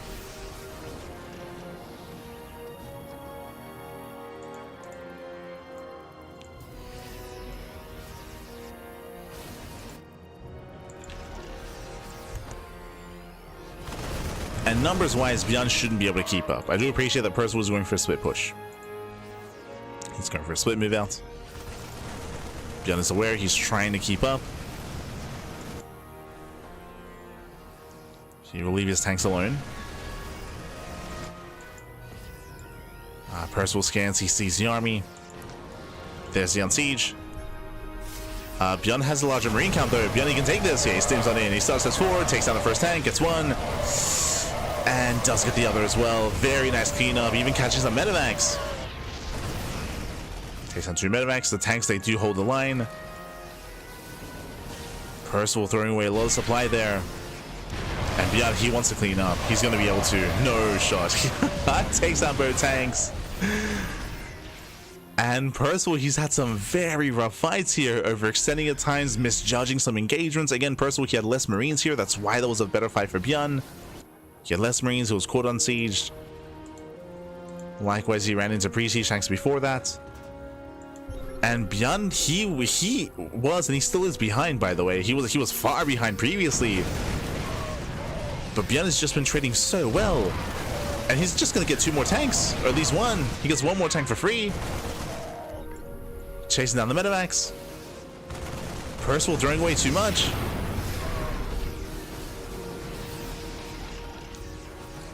Ay, ay, ay. And ByuN, he could ignore this and try to push up into the planet. No, he's going to siege up. He's going to siege, but he's late to siege. Yeah, Percival does dive. And Percival, can he break this? It looks like ByuN, he barely has more Marines. Pulls back to the tanks.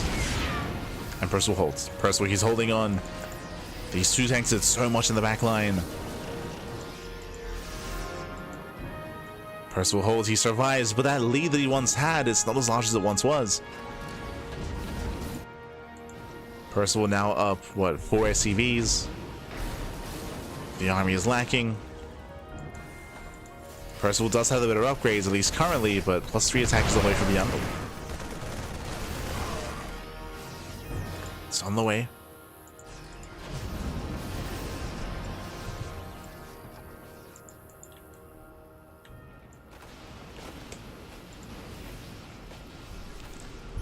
And again, Percival, he did so well for himself, dropping into the natural, dropping into the main base, rallying towards the third. Like, he was pulling ByuN apart.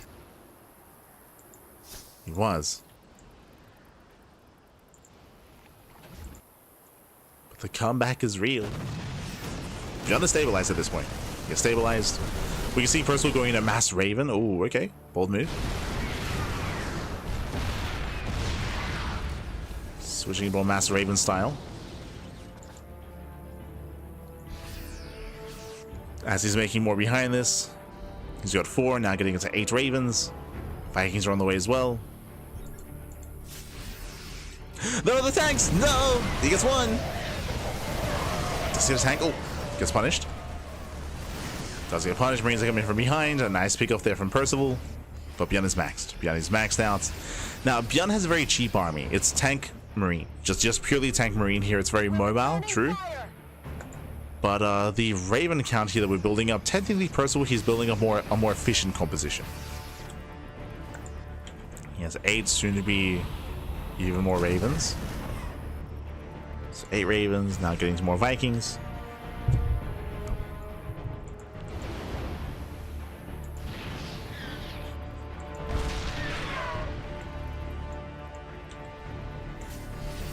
Percival, he's hunting down these Marines. Sorry, ByuN is hunting down the Marines. At the same time, ByuN is going for a massive Dune drop. There are turrets in position. ByuN, he ignores them, and 1 medevac goes down. 2 medevacs go down. Ah, this is not worth it. Yeah, this is not worth it. ByuN, he tries to siege up only 1 tank. It was a Hail Mary play, and ByuN, he will lose everything here. At the same time, he's pushing on the left-hand side, pushing into another siege tank. This time he breaks through. He tries to. Yeah, rough fight. Rough fight here for ByuN. He's throwing away a lot of supply. Does get 14 SCVs. But he threw away so much army there.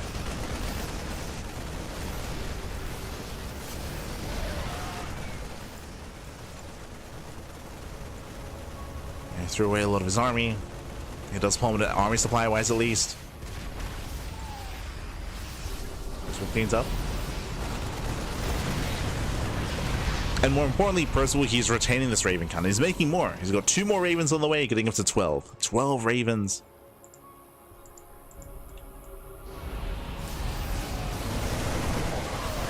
ByuN tries to commit in. Once again, though, ByuN is being outscaled. As we mentioned before, ByuN has a very cheap, very mid-tier army. Oof. And they cannot fight. Yeah, ByuN, he cannot take these fights. Oh god! And Percival, it looks like he is doing it here. He had a lead early on. He did lose his lead initially, but he was able to tech up. You know, with his greater economy, he was able to tech up into Ravens, into Sky Terran, and just outscale ByuN. ByuN had an impressive recovery for sure, but Percival still has too much. Disables the tanks.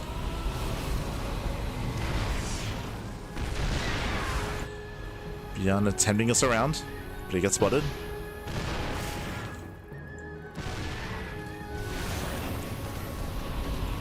Ravens seems like a lot. Now we need up to 20, man. When it comes to super late game TVT, you like mass Raven is a thing. Like getting up to, I say 20, like getting up to like maybe 18 Ravens. The reason for that, as you can see, is that the Ravens, they just anti-armor missile the Marines, so the Marines are always going to be weakened and softened up, so they can never engage into your tanks, and you can disable their opponent's tanks as well. And with auto touch, you can support. And ByuN, he knows he cannot fight this. He knows he cannot fight. Massive counterattack. Or surround. What are we going for? Oh. Here we can see ByuN trying to catch reinforcements. Does get 2 medevacs. ByuN just snaking around the army. Meanwhile, mass disable. Anti-armor missile goes off. Percival wedging himself in. ByuN does go for the quote-unquote base trade. ByuN takes down the planetary, but Percival is pushing towards the heart of ByuN's army, the heart of ByuN's production. Percival is pushing towards the natural. Meanwhile, Mass Marine. I mean, ByuN is getting damage done. It's breaking through.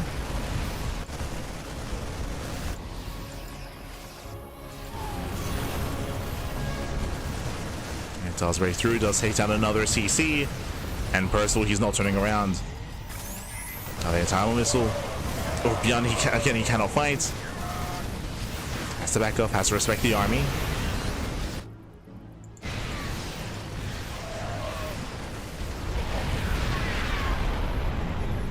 Oh, Liberator does arrive, but there are some Vikings.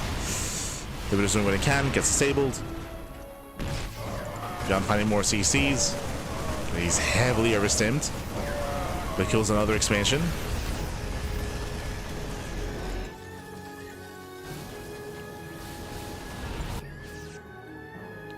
Base. And more bases are going to be going down, but there is a planetary, okay. Now, can ByuN ever deal with this? With Mass Marine, he could try to rush. He's going for it. Yeah, he stims in. Tries to stim forward. Nah, not enough. Not enough here. GG gets called. Percival, he overwhelms, and Percival, he will put a point on the board. GG. Whew, GG, well played. As we mentioned, ByuN could never fight head-on. He could never fight head-on. Percival had the superior composition with the Mass Raven. ByuN was doing the best he can to just avoid the fight. To avoid the fight, to go for counterattack after counterattack, go for base after base. It was doing some damage. It was impressive what ByuN was able to achieve despite the game state. But again, he could never engage with the main army. And eventually, he had to. Eventually, he had to try to make a stand at his natural. GG. GG, well played. Percival takes the game. Let's go. Let us go. And again, it was really cool to see that Percival, after taking his lead in the beginning of the game, he did extend that lead further by taking up instead of staying stuck on Biotank. We saw that ByuN had a really impressive comeback as ByuN was just out controlling Percival. He was just out controlling, he was out trading, just taking better and better engagements, picking off tanks, picking off Marines, catching medevacs, getting into mineral lines, but everything swung in Percival's favor when ByuN dropped into the natural. Do you remember? He went for a massive, was it like a quad doom drop? It was either 4 or 5 medevacs, where he dropped into the natural in past the turrets, where he lost 2 medevacs immediately. He seized up 1 tank and he lost everything, right? He lost his supply lead at that time. He lost the army supply lead, and with that, Percival did take it from there. But here we go, we're now getting into game number 4, and spawning in the bottom left-hand corner of Tourmaline, we have the South Korean Terran, we have the Red Terran, representing Shopify, it is ByuN. And spawning in the top right-hand corner, we have his opponent, we have the South Korean Terran player. We have the blue Terran. It is Percival. Here we go. So ByuN isn't even that far behind somehow in eco. Kind of. Once again, like ByuN, because he was behind, because ByuN was so much early on, he was stuck with a very cheap army. We kept trying to emphasize that and emphasize that kind of phrasing, where ByuN was stuck with a very mid-tier army, a very like I almost said lair tech army, if that makes sense. But a very like mid-tier army with marine tank, which has a lot of potential, has a little micro potential for sure, 100%, right? We saw him like bob and weave through the army and weave through the bases and counterattack and be as annoying as possible. Definitely can be efficient in fast hands, but could only achieve so much.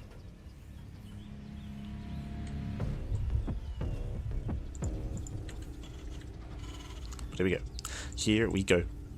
For now, gonna be settling in. We do have a double gas opener this time out of ByuN. Meanwhile, Percival going once again for an economic opener. I'm a little bit surprised here. So if you remember, we spoke about this during Ruby Rock, where Percival went for an economic start on a very aggressive map. We're seeing that here as well. This is an aggressive map.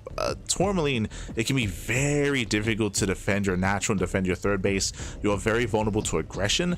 So this is a bold move for Percival. We'll see if he can get away with it, because ByuN does open up aggressively. Ooh, as we do see the Reaper taking a lot of hits. They do trade out their SCVs, but again, ByuN CC is going to be delayed. And will ByuN lose his Reaper? He will. Okay, they trade 1-to-1. A better trade here for Percival. Percival gets the SCV, delays the CC, and kills the Reaper as well. So a nice start for Percival. The gap of 10 Ravens as well. Yeah, that heavy Raven count was crazy. I think he got up to 12, right? It was either 10 or 12 Ravens. It was insane.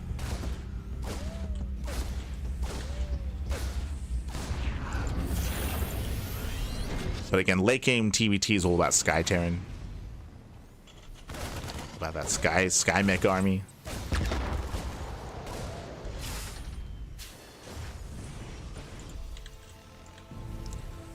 Like high level TBT, if we get into late game in an equivalent kind of position, as we do get a third CC, okay, does devolve into like Raven versus Raven, just like Mass Raven, or like Raven Viking BC versus Raven Viking BC.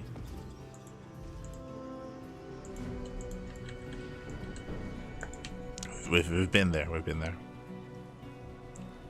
But ByuN, his response is to go after having a bit of a rough start, fast third base. Very fast third base here by ByuN.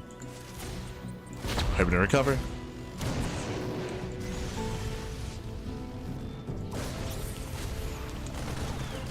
Ooh, Loken is not broken. Just barely breaks towards the end. Percival is holding on behind this, going for his own 1-1-1. Currently, Percival, he's unaware of how greedy ByuN is being. As ByuN, he's even delaying. Oh, gee, speaking of greed, oh my god. So ByuN, he goes for a third CC before Starport, then he goes for a Rax before Starport as well, and then he goes for double eBay before Starport. What that means here, because the Starport is so heavily delayed, fast economy, fast upgrades, but there's no drop potential, right? There's nothing to drop, there's nothing to harass.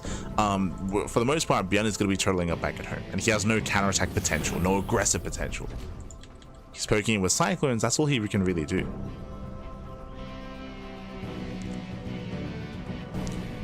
And if Percival, if he was aware just how late the Starport was and how late the Medevacs are going to be, then Percival, he would need his own third TC and he'd have to cut his own, ideally you'd cut your own corners and be greedy yourself. Percival going for a later command center, getting to stim, more Raxes. I believe Percival has 0 eBays. Yeah, for example, he has 0 eBays here. He scans, now he sees, he's aware at least of the timing of the Starports and of the command center being already done. So big scan here for Percival. Now he knows, but it's a little bit late. And now he throws down his eBays. So there's going to be a big window in time here where ByuN has the upgrade advantage of 1-1 and 2-2. Like there's going to be a very strong 2-2 timing in the future here for ByuN. And Percival can't really stop him. Interesting reaction though. Percival going for Reactor Liberators. This is a way to harass across the map.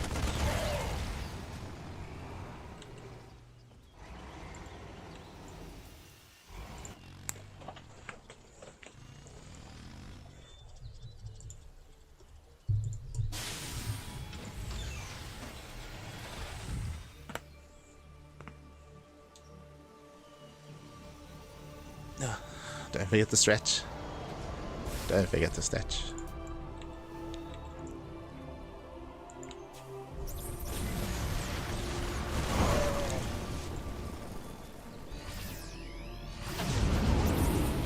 Oh. Yeah, it's ByuN diving in the Cyclones. Yeah, it does just cover up on the Cyclones. They will not escape. Nice pickups. With that Percival, he has lost map control. ByuN's third base is on location. 1-1 is now done. We should be starting up 2-2 momentarily once the armory is complete. So late armory out of ByuN is delayed.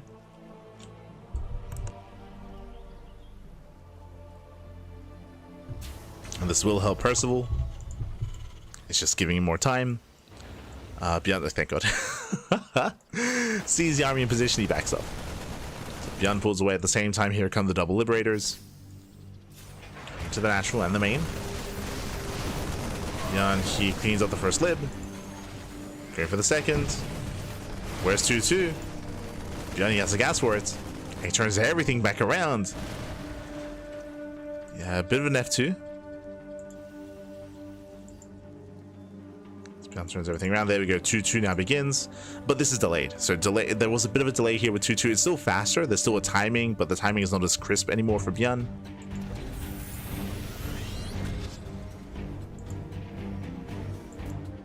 He's building up. Percival landing his own third base, and Percival for the most part is in position. He's in position here.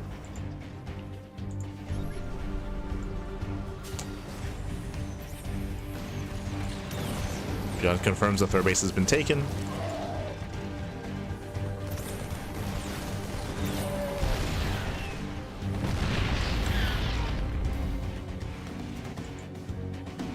ByuN is still being active.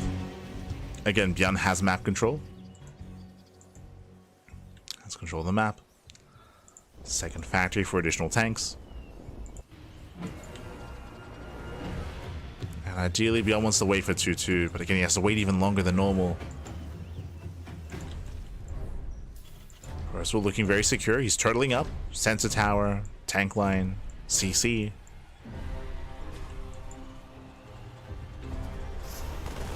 Breaking this position is not going to be easy.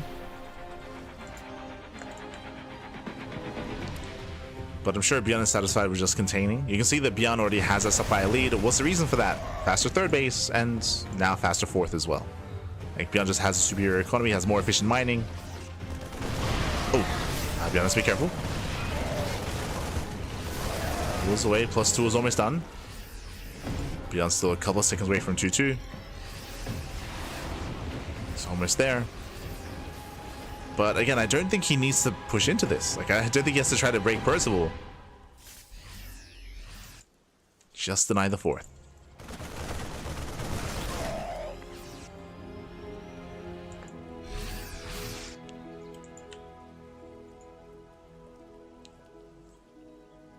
Just deny the fourth base.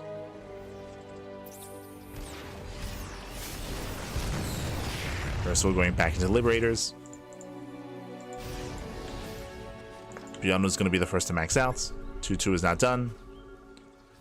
We're waiting on 3-3. If at all.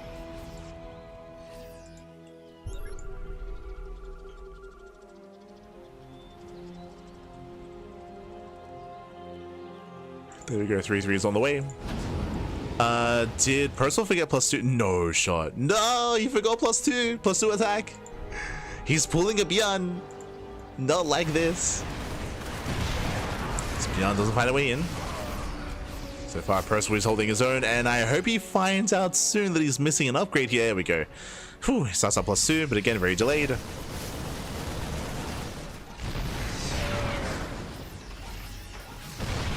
He's learning from ByuN.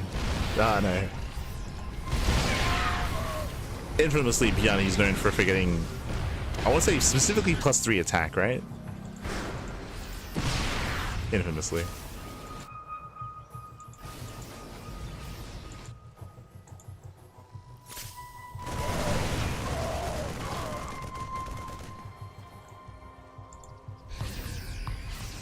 Let's catch out a couple of Marines. Both armies are maxing out. Once again, Percival, he's just turtling up. He's just turtling up back at home. He is the defender. He's stuck at home. ByuN, he finds an opening. Yeah, just right down mid. Just sends it right down mid. Only one tank. Brings it down. And ByuN is just going for the kill. GG gets called. Ay, ay, ay. Despite Percival turtling up, he had most of his army here towards the 4th base, towards the 3rd base. There was just a massive opening in the center. GG. GG, well played. ByuN, he goes for the kill, and ByuN will take the series 3-1. GG, well played. Sends it right down mid, papi. Ay, ay, ay. Again, both armies were maxed out. Percival had a comparable army. Of course, he was down in upgrades. True, he was down in upgrades. But he had a setting army. Could have definitely extended that game. Could have held his own and gotten into a longer game state. But alas, was out of position. Most of his tanks were on his fringe bases. And there was that opening right through the center.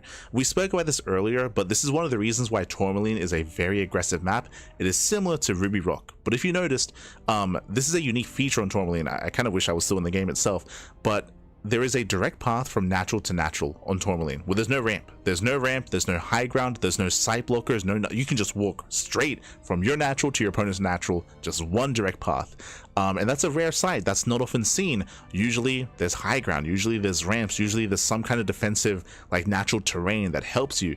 But that doesn't exist in Tourmaline. Tourmaline is just a straight path. It's a straight path from natural to natural. So that position, that area in between your natural, your 3rd and your 4th is very vulnerable. Very, very vulnerable on Tourmaline, more so than on other maps. GG. GG, well played.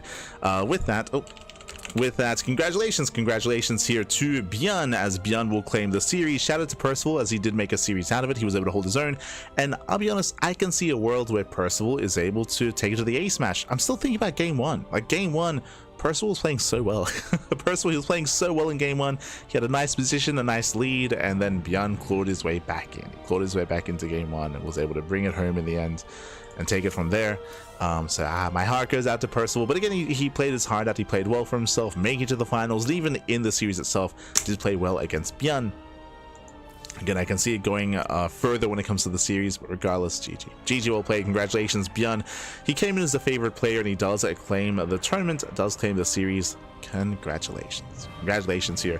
If you enjoyed the broadcast, again, this is a fortnightly tournament. Every 2 weeks. Every 2 weeks we do have the Turtle Tussle, and again, this is an event that we do organize, we do run. We do have our mascot, we have the turtle, but this event is not funded via our Patreon. We bring it up all the time. Our Patreon does fund most of our tournaments, not this one. This one is sponsored by a very passionate fan, a very, very passionate fan of StarCraft. Mark BT does personally fund these events, so big shout out to Mark BT for hosting and organizing and funding this tournament. This tournament is designed to be at a more NA friendly time, so similar to Picasso Cup.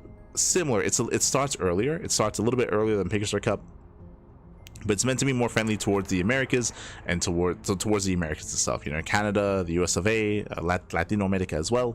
A little bit more friendly towards that time slot. Despite that, we still have a lot of Korean and European representation, but it's meant to be, you know, accessible here towards the NA region as well. Just as a heads up, that's why it's at this time slot as opposed to Tuna Cup, which is at a more European friendly time slots. Like, it's very difficult for players from the Americas to compete in Tuna Cup, but we have the Turtle Tussle for them instead. There we go. Just as a heads up. And again, GG, well played. Congratulations to ByuN. Shout out to SortOf. It was great seeing SortOf again. SortOf, like, he's a rare sight. SortOf rarely competes. He only recently came back to StarCraft, and he did well for himself. We didn't get to see his series against Gerald, but SortOf, he played so well. He played really, really well, making it to the semifinals, 2-0ing Gerald, and even in game 1 against Percival, like, SortOf, he was also playing well. But again, just had to tighten up his early game. When it comes to Percival, if you do show any kind of weakness, then he will punish you, he will cripple you, and Percival just had really, really aggressive styles in game 1 and game 2, and eventually was able to break a SortOf early and get an early lead. Against him. It was great seeing Nice again. Nice, of course, the Taiwanese Protoss, also a retired player, did return for this. Nice, he's always a rare sight, and hey, he even took a map over Percival as well. Big shout out to Nice. Shout out to Lunacy and Rebellion. We started things off with a bang. If you only tune in at the end, I highly recommend the VODs. If you were here, you know, like, Rebellion versus Lunacy was crazy. that was an insane first round match. Rebellion and Lunacy. I do recommend the VODs. If you enjoy some nonsense PvP, some high octane, high aggression, just aping it up in PvP, that is the series to go to. That's it was beautiful, baby. It was beautiful. And with that, GG well played. Also a big shout out to the admins working behind the scenes as well. Shout out to Kuro, shout out to Dubu as well for making sure this runs as smoothly as possible, for helping us out. Do appreciate it. And with that, if you want to support this event, you can do so via Matcherino. !Matcherino in the chat. You can help boost the prize pool of this specific tournament. We don't have any codes, unfortunately, but Matcherino is there to help support the event nonetheless. So Matcherino is there. Otherwise, when it comes to the rest of our schedule, bam. Sorry, just sneezed. But we do have our weekly schedule here. We have the podcast. The podcast is going to be later on this evening. That is our weekly talk show where we talk all things StarCraft. I do have to very quickly finish the So interview. For those who remember, it was 4 days ago. 4 days ago, Zomberg released an interview with So, who was one of the OG Brood War Foreigner pro players, or just I say Brood War, my apologies, StarCraft 1 pro players. StarCraft 1 pro players. He was like a rival of Ger or Gilm. But he was a rival of Gur, and he has his own history, and it's a 2-hour long interview. Jesus. I feel a little bit sad. Like, this is a really long and in-depth interview, and one of my criticisms about these GLHF interviews has been the length of them. Like, for some of the other ones, for some of the earlier interviews, like, it feels like there's so much more to ask and so much more to inquire. Part of it is also the interviewee, right? Like So he seems like very open, and he seems like he wants to tell his story, so he has a lot to say. So it's a little bit easier, kind of like, you know, getting the interview out of him, or getting the stories out of him as well, and just getting as much as you can. Whereas there are others that are a little bit more direct, a little bit more short of words, and it can be sometimes, I mean, it's not easy interviewing, right? It's not easy interviewing, but there are definitely some shorter interviews that I wish were a little bit more in depth, like this one, for sure. But regardless, I will have to actually catch up with that to be able to discuss it. What else are we going to be discussing during the podcast? We have, let's see, topics. Fantasy.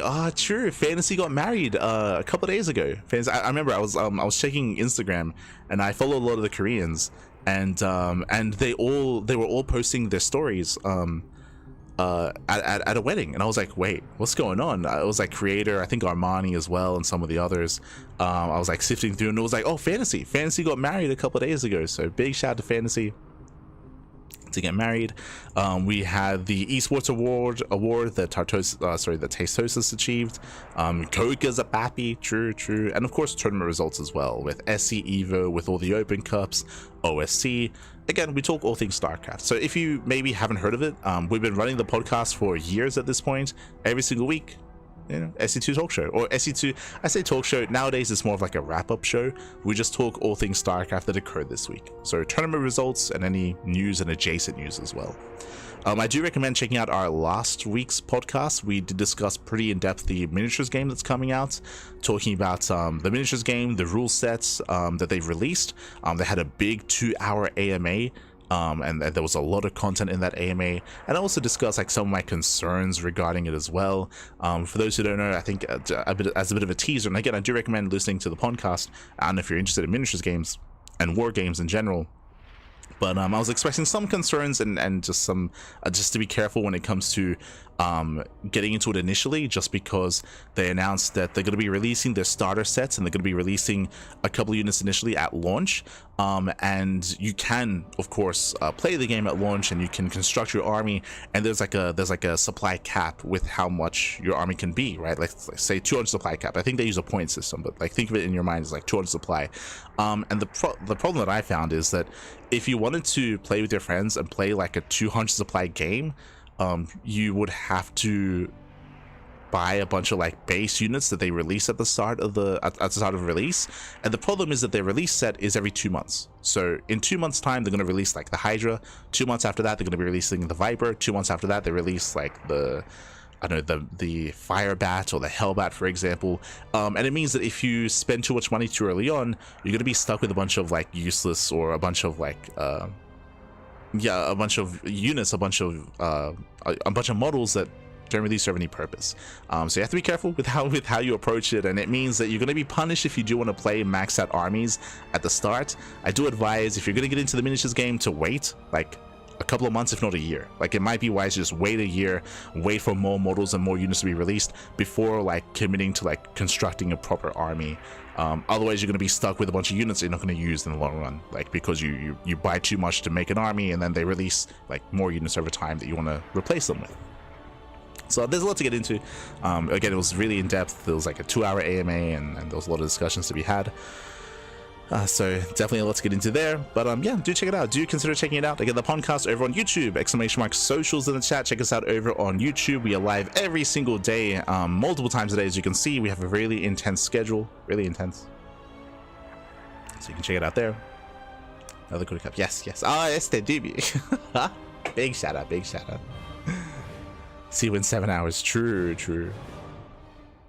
But if you want to follow us, you can follow us on YouTube, on Twitter, Facebook, Instagram, all things CranKy Ducklings. We do upload on YouTube on a daily basis, and we stream on YouTube as well. Again, we have all the content. We're going to be live during the podcast. Again, that's going to be in around 6.5 hours time. We also have Kung Fu Cup. Kung Fu Cup is also on Friday. I might adjust our schedule. I'll be honest, I've been really fatigued these past couple of days. I've barely been sleeping. I'm gonna try to nap at the moment. I'm gonna try to nap and get some rest, but I might adjust the schedule tomorrow, and we might move some things around. We'll see. But yeah, it's been a pretty intense schedule with a lot of casts this week. A lot of casts. Kung Fu Cup and Tuna Cup, of course, on Sunday. So if you enjoyed, consider following us. Again, we cast more StarCraft than anyone else out there. We have the most intense schedule, Pappy, and it is nice to get some sleep every now and then. So I'm just gonna go nap. I'm gonna go nap for a couple of hours before getting ready for the podcast. Otherwise, thanks for watching, and a big shout out to Paul the Dutch in the chat. Pappy, thank you so much for subscribing for 5 months. Thank you, Pappy, thank you. Do appreciate it.